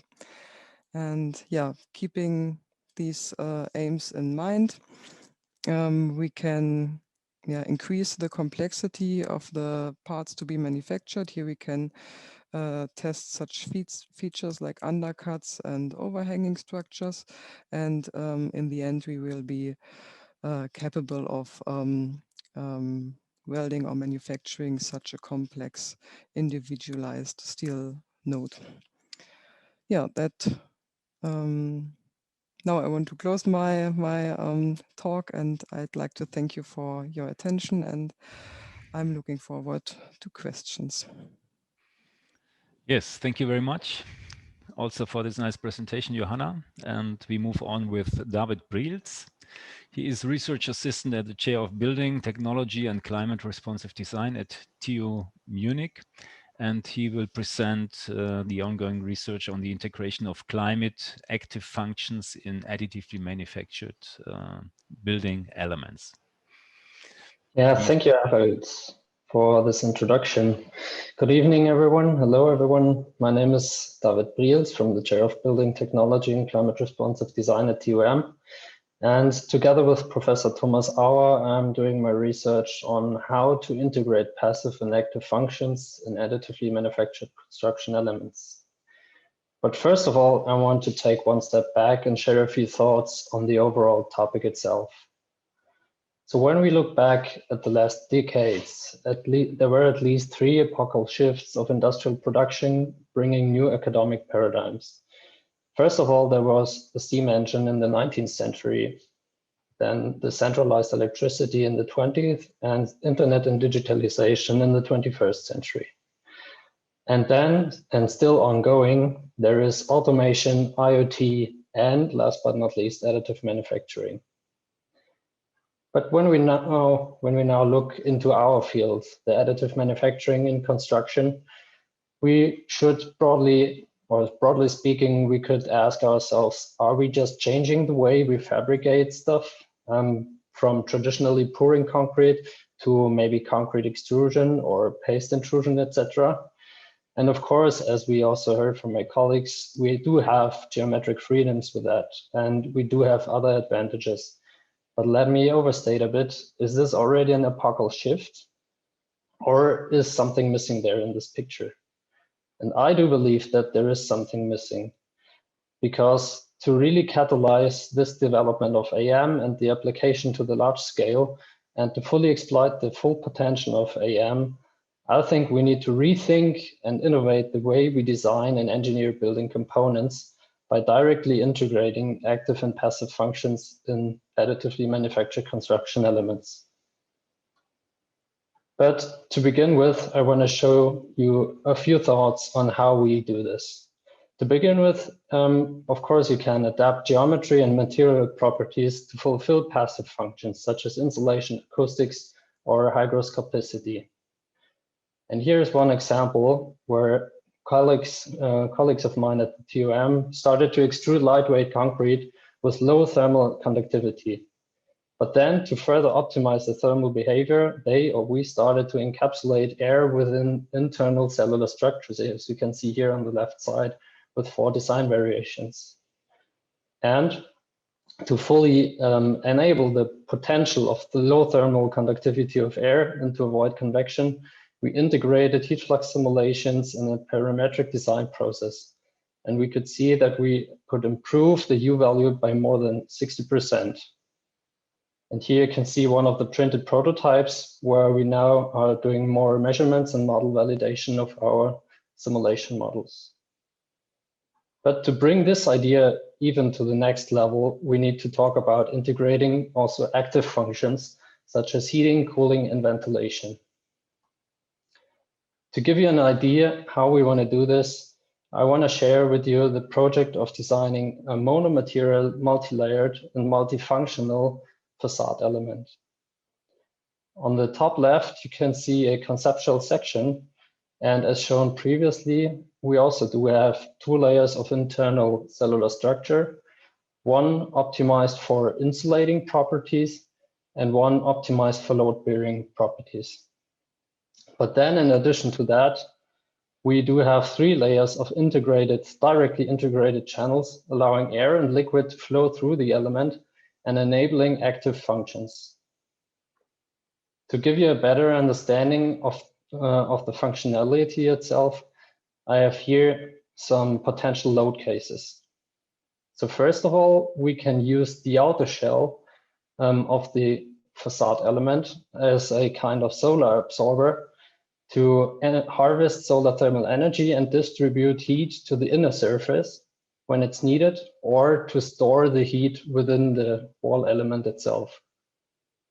The counterpart to that is to use the outer shell via night sky radiative cooling to discharge the thermal storage and to remove heat during day from the room at the inner shell.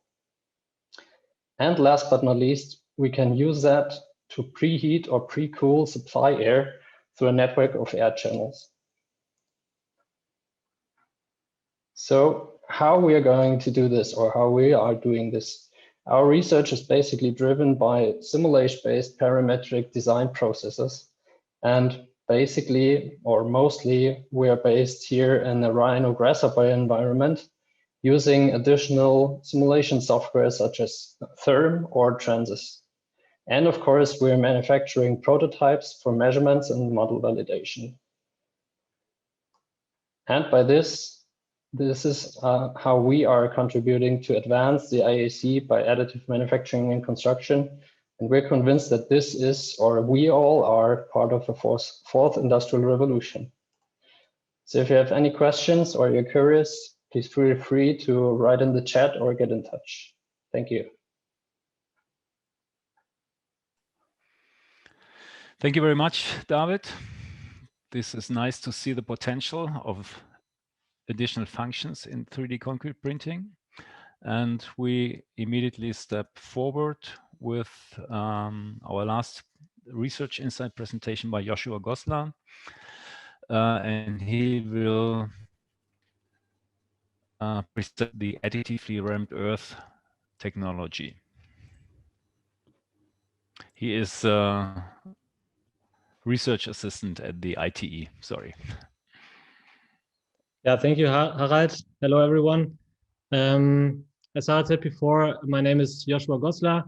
I'm working as a research assistant at the ITE as well, at TU Braunschweig, and I would like to give you some insights of our research project that aims to develop a robotic fabrication method for rammed earth elements. The project is funded by Zukunft Bau and the Federal Office for Building and Regional Planning in Germany. And it started in April 2019, and the official runtime is about 24 months. Just a few words on rammed earth. As a building material, earth, especially in its raw and untreated form, is an extremely underestimated and contemporary building material. The most striking advantage are first its simplicity. It can be used as it occurs in nature without the addition of any chemical additives. And the second benefit is its ecologic characteristics, including infinitive recyclability. And thirdly, its disposability. In fact, earth is the most widespread building material on the planet. The picture you're looking at right now shows the manual construction of a rammed earth house. And you see that raw earth is filled into a formwork where the material is layer-wise compacted by the use of a ramming tool. In this case, it is a wooden tamper. Nowadays, the formwork and compaction tools look differently, but the method of construction is still quite the same. On the left side, you see a framework and two different ramming devices as they are commonly used. And now the research project I want to introduce to you today is based on the perception that the material allows us to remove the formwork right after compaction. The reason for that is the fact that the material gains its first stability purely by densification, which means the formwork can be much smaller if we manage to place it only where compaction takes place. And these findings led to the concept of an actively moved slip form, which is moved by a robot arm along with the compaction device. This slide shows the progress from proof of concept on the left to the construction of a scale 1-to-1 demonstrator on the right. The image 1 shows the first manual test of a rail-guided slip form to create a rammed earth element in scale 1-to-10. In image 2, the concept is transferred to a UR10 robot where a pneumatic piston, a slip form made of plywood, and a material feeder was combined to test the concept in small scale. And afterwards, the process was upscaled and the first 1-to-1 demonstrator was realized. Therefore, few adjustments had to be made, such as the replacement of the compaction method to a vibration plate. I will show you later a bit. The last image shows the latest prototype of the slip form and compaction tool after further optimizing the process.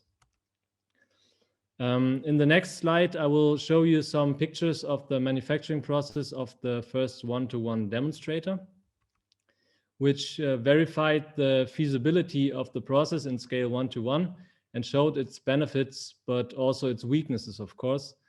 The size of the demonstrator wall was 250 by 80 centimeters. And for the wall ends, a static formwork was installed.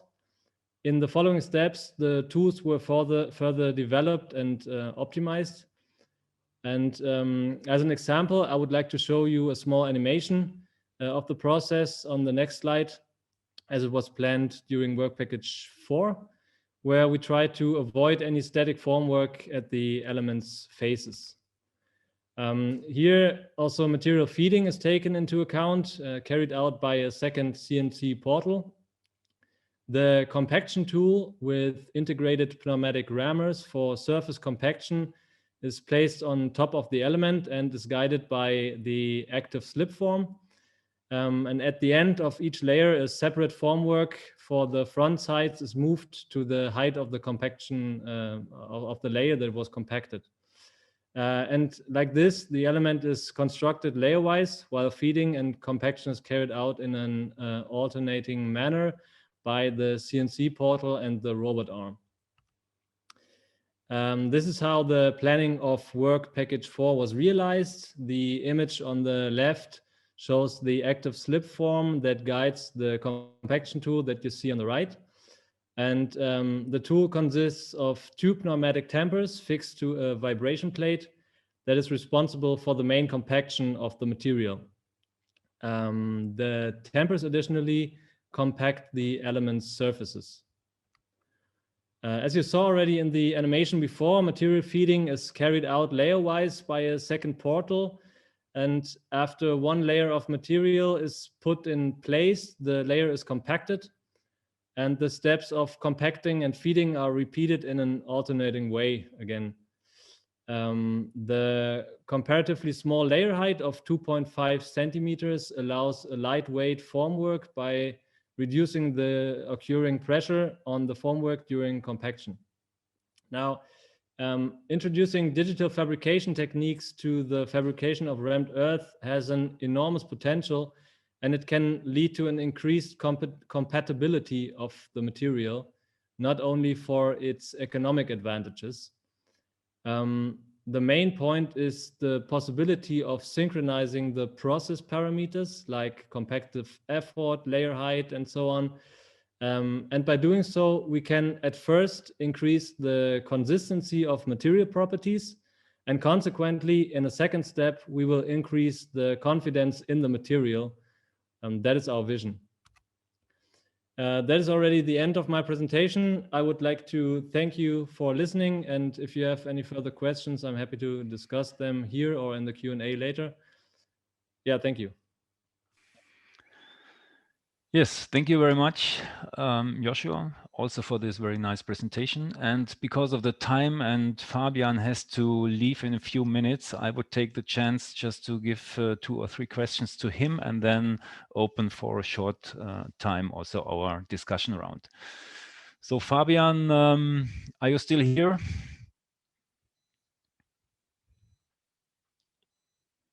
Fabian?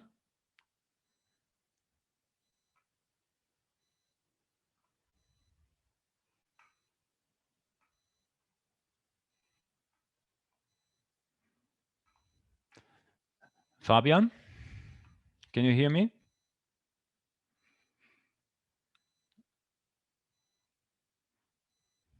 Jeltik, do you hear me? Sure, I hear you. Okay, my micro is still fine. So then I would say then we change again our schedule and we start in the discussion round.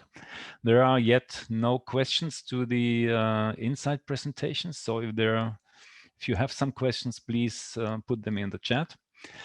And I will now also take in Ena, because we have had her nice presentation and still some open questions, and also Kathrin Dörfler, who is professor for digital fabrication at TU Munich, and she's the project leader of the project BO5, Principles of Mobile Robotics for AMC.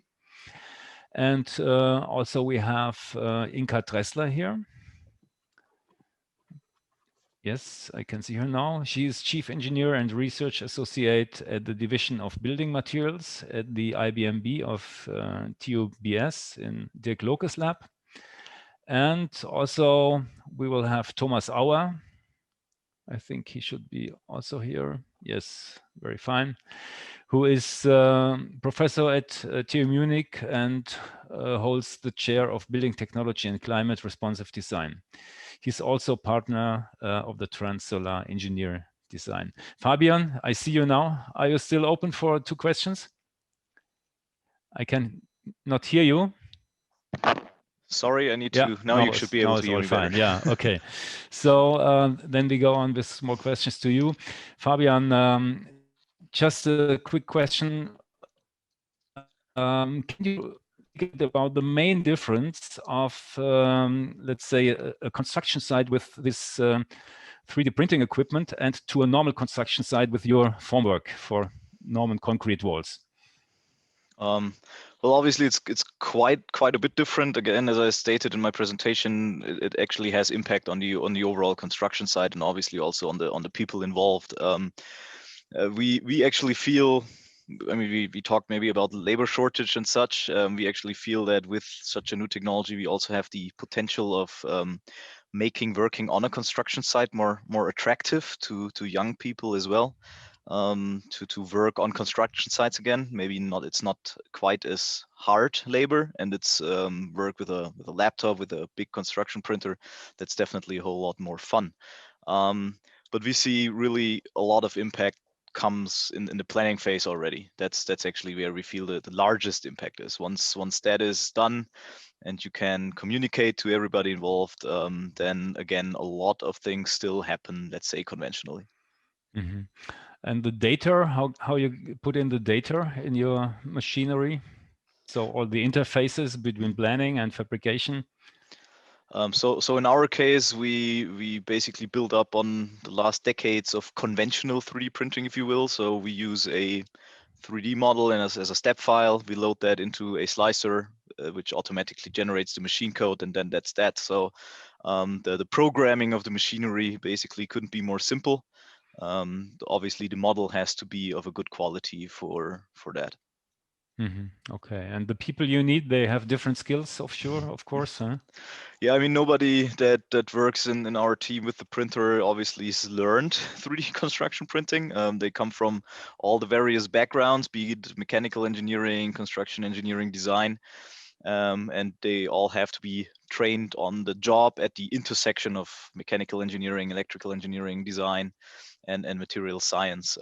That will surely have an impact on how people are trained, not just at a university level, but also in terms of how apprenticeships work in the future. And we're trying to more and more, actually, we're just starting on the journey of getting that also included in the curriculums of apprentices in Germany. Mm-hmm. Your group is a kind of subverse group in our PERI company. So what is your imagination where we are in 10 years? Well, we really believe that we're just scratching the surface with digital fabrication in general. It will have a huge impact, and I actually believe that maybe we don't even know the right applications for all these various technologies quite yet. It will just basically show on the job. We also have learned that great ideas come from people that have never seen the technology. One of my favorite sayings in technology or innovation in general is that everybody knew it couldn't be done, somebody didn't know and does it. And we've seen that over and over again, that we as maybe the experts in the field sometimes are blocked by our knowledge, and others come with very simple and good ideas to include that. So I really feel that this, in 10 years, actually just looking back 2 years, I probably 2 years ago, if you would have asked me where all of the digital fabrication world stands today, I wouldn't have guessed that it's come that far. And as many other disruptive technologies, maybe in the beginning it's a bit slow, but it will surely take off quickly and soon, I believe. And what do you think from the expertise from your practice? with the different technologies, I mean, you see that we are really focused on the variety of 3D printing technologies. What is your opinion about particle bed and I don't know, shot grid 3D printing and all the others? Yeah, there's not one size fits all, as construction is nowadays as well. There's so many various approaches, and all of them, I believe, will find their space. And then probably over time, one will show its, let's say, its dominance in one application field and the other in other application field. But I don't think that there's, let's say, one approach that's clearly better than all the others. All of them will for sure find their space in the industry. And do you think we will have more traditional companies which will switch the technology in the next years, or we get much more players like Cobot from? Yeah, that's a good question. I believe that, let's say, I believe that we will see more people adopting the technology. There's so many skills, in particular when it comes to planning and, let's say, general contractors who even today are largely focused on project management. They don't really care what technology is used in the overall construction process as long as it provides the needed efficiency. So from that point of view, I feel that there will be a lot of adoption.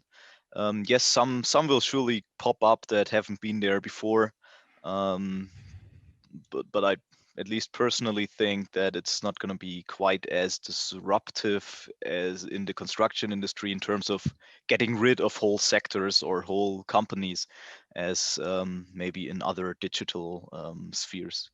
Okay, super. Now we have 15 minutes behind 8. You have to leave. Exactly. I'm very sorry, but I have to run. Yeah, but thank you very much for also these nice question answers. Thank you, Fabian. Sure. Take care, guys. Bye. Take care. Bye-bye. Thank you. So then we could move on maybe with Kathrin. You are pursuing a different approach, namely bringing mobile robots to the construction site. Where do you see the main difference and maybe the benefits instead of putting there such a huge gantry system?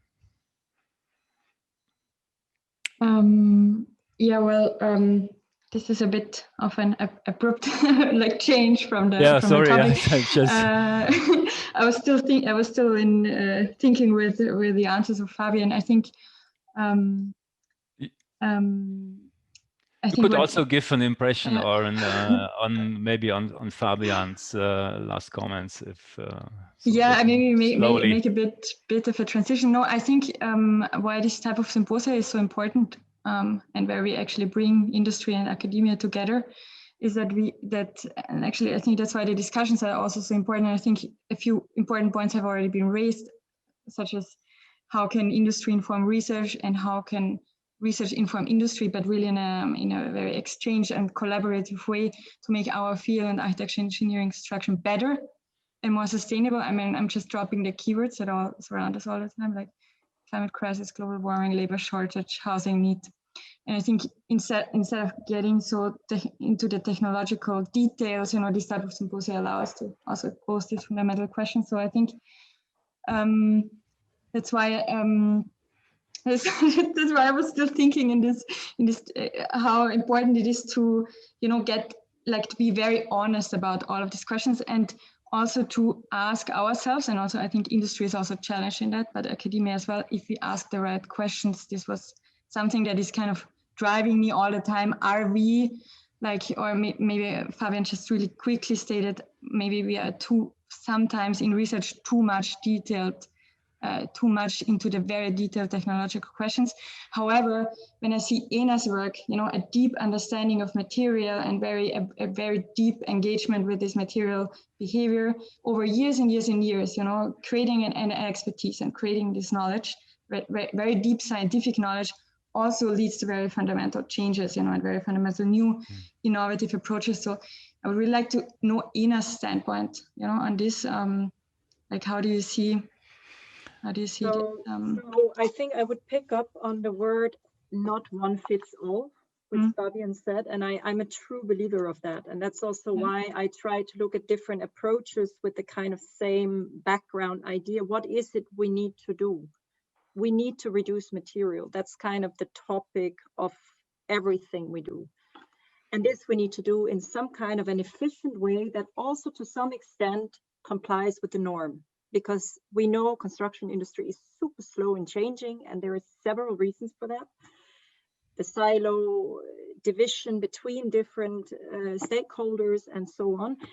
So for me, it's always been, I mean, coming from architecture, having been an architect for 7-8 years in practice, I sometimes think, hey, what is it we need to do, and how can we change things gradually? And that's probably how my work also evolved, with how can we eliminate formwork? How can we reduce formwork? How dogmatic do we need to be to actually reach the goals we want to have? So it's all about reducing material, and how. Let's not make it too complicated. That's also why I walked away from SDC. It works for something, but it doesn't work for all, right? So the question is really, for me all the time, what can we do to reduce? That stays as my absolute main question. And I think we saw very beautiful and very innovative examples tonight in different directions, but we just all the time have to grab ourselves in the neck and ask, is this now becoming a bit too complicated? And in that moment, we have to stop up, and we have to help each other in stopping up here. This is where, this is something I think is really important to discuss and to start being honest to each other. Yeah, no, it's good. We have a question here also. We want to reduce the material input, but the question is maybe also what kind of material we use, because when we have this high potential material, even if we reduce the CO2 emissions, or the primary energy use could be higher. And so the question is should we not do life cycle analysis be included in the digital fabrication research from the beginning? Yeah, I don't know if you have some experience there, Ena, in all your work you are doing. We still start with these questions. Obviously, there is maybe 50% less material, but is it in the total more better? So I think there are different answers depending on which process you look at. Up until now, everything we've done, in my opinion, being there since more or less the beginning, is really proofs of concepts. Mm-hmm. And what we now need to start to tackle is really all these material processing systems that we've been using up until now that are excelling in, let's say, papers and media. They use up to 60% of cement. Absolutely mm-hmm. horrible, including my own work. Mm-hmm. Doesn't work. We cannot continue like this. So the work that we are currently conducting within the group of Robot is really to see how can we actually reduce cement, and how can we use, how can we replace cement with other let's say binders or other materials. And there is work already being done on this, and actually quite successful, by Elia Kadranti, who just finished his work before Christmas on reducing cement in 3D concrete printing with set on demand successfully. So this is really the next step, right? Now we have the processes, but how do we reduce the amount of cement that we have been using up until now to make it so fast, right? So that's on the cement, that's on the material mix design. Doesn't matter if it's for casting, shotcrete, or 3D printing. And then on the other side, we have this kind of embodied energy that we're using in all our different processes, including eggshell, for instance, where we are 3D printing something very tedious that takes quite some time, 3 hours. We are up now for formwork. And there we are doing assessment together with experts in polymer processing to investigate how can we reuse this material? Can we reprint it? Can we reuse it? And we actually were able to prove that we can take the material that we use for the future tree, we threaded it, and we didn't have to clean it substantially at all, just manually take off some chips, and then we could re-thread it, and then we reprinted it, and it worked exactly the same. Of course, there's a kind of end line here. How many times can you reprint this material? But then the question is, where could you use this material afterwards where it makes sense as infill for other things or for printing of other devices. This is the next study that we will be doing now. So we need to all the time question what we do. Does it really make sense? Can we really recycle? Are we really using less energy? It just needs to be addressed much more for the future, I think, in the work we do, because we're quite advanced already, all of us.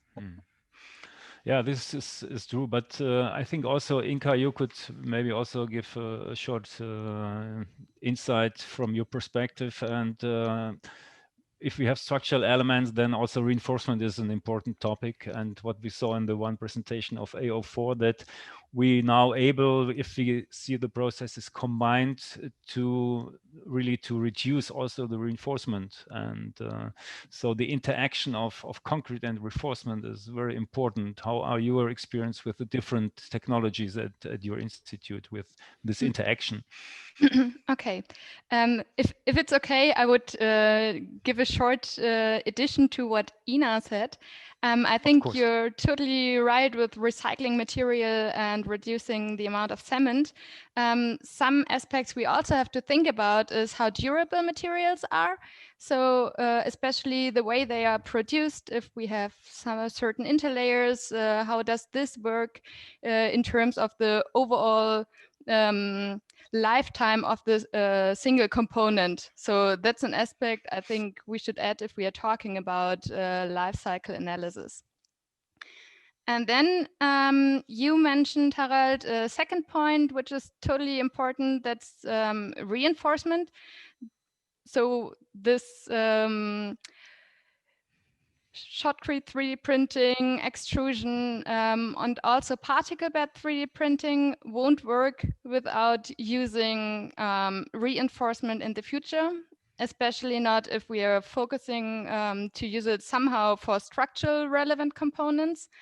And something that we have to focus here is to check how the material is interacting somehow with the reinforcement, and also with the reinforcement technique that we are using.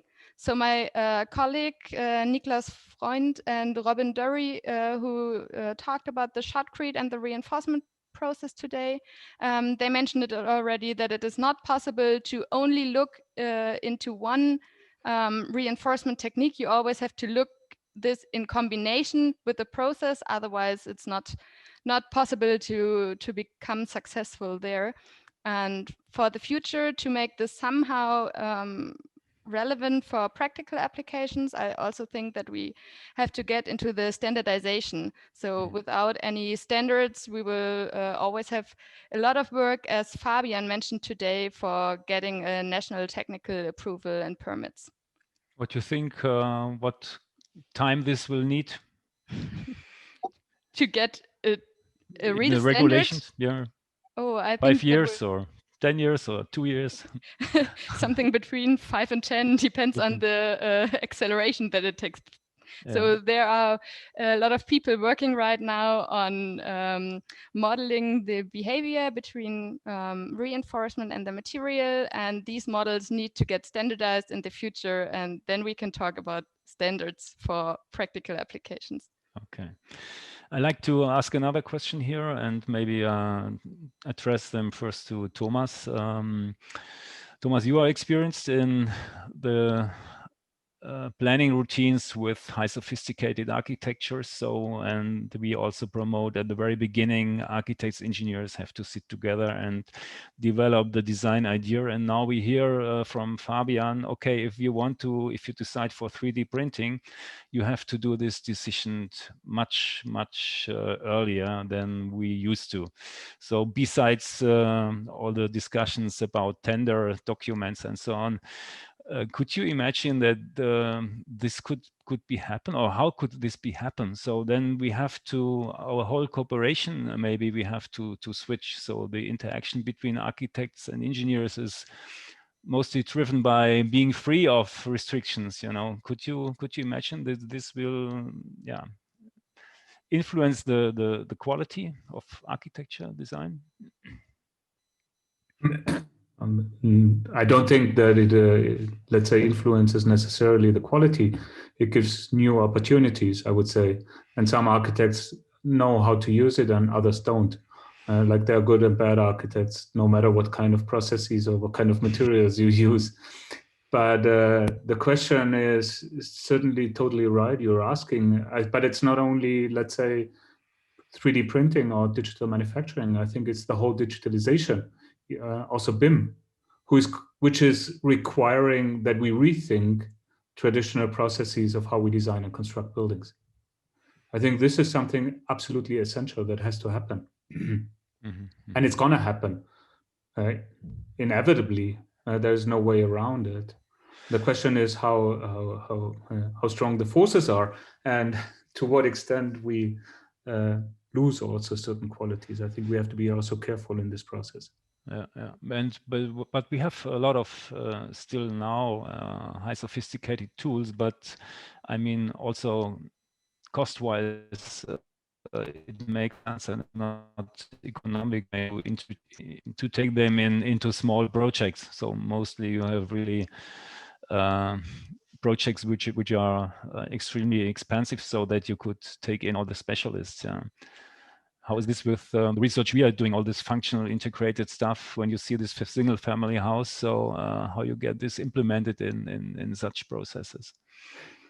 I mean, I think we have to answer before we can integrate it into, let's say, the real world processes. I think we have to answer some crucial questions. And those are the questions Kathrin and Ena already asked. I mean, if I play devil's advocate, and I have to be careful because I'm getting hungry, and when I get hungry, I'm getting into a bad mood. No, but there is no doubt that PERI is doing amazing work and that they're pioneering here. But what they do so far is that they replace an external wall, which could be also brick or even timber, having much lower carbon impact with concrete. So what we are doing right now is that we add more concrete into the construction. And if we don't provide the answers, then the answers to the questions Ena and Kathrin raised, how can we reduce material? How can we reduce carbon emissions from construction? How can we have an impact on, like Ena, you showed in the beginning, this nice pictures of the housing projects in China. How can we have an impact for those kind of buildings? Then it's going to be hard to get this into the processes. I saw so many innovations which never happened, and we always complain and said, why is nobody interested in all these amazing innovations? And if we are critical and self-reflective with what we are doing, maybe it has a reason why they never made it into the industry. And so I think it's up to us to do a next step. I think we have to make the next step.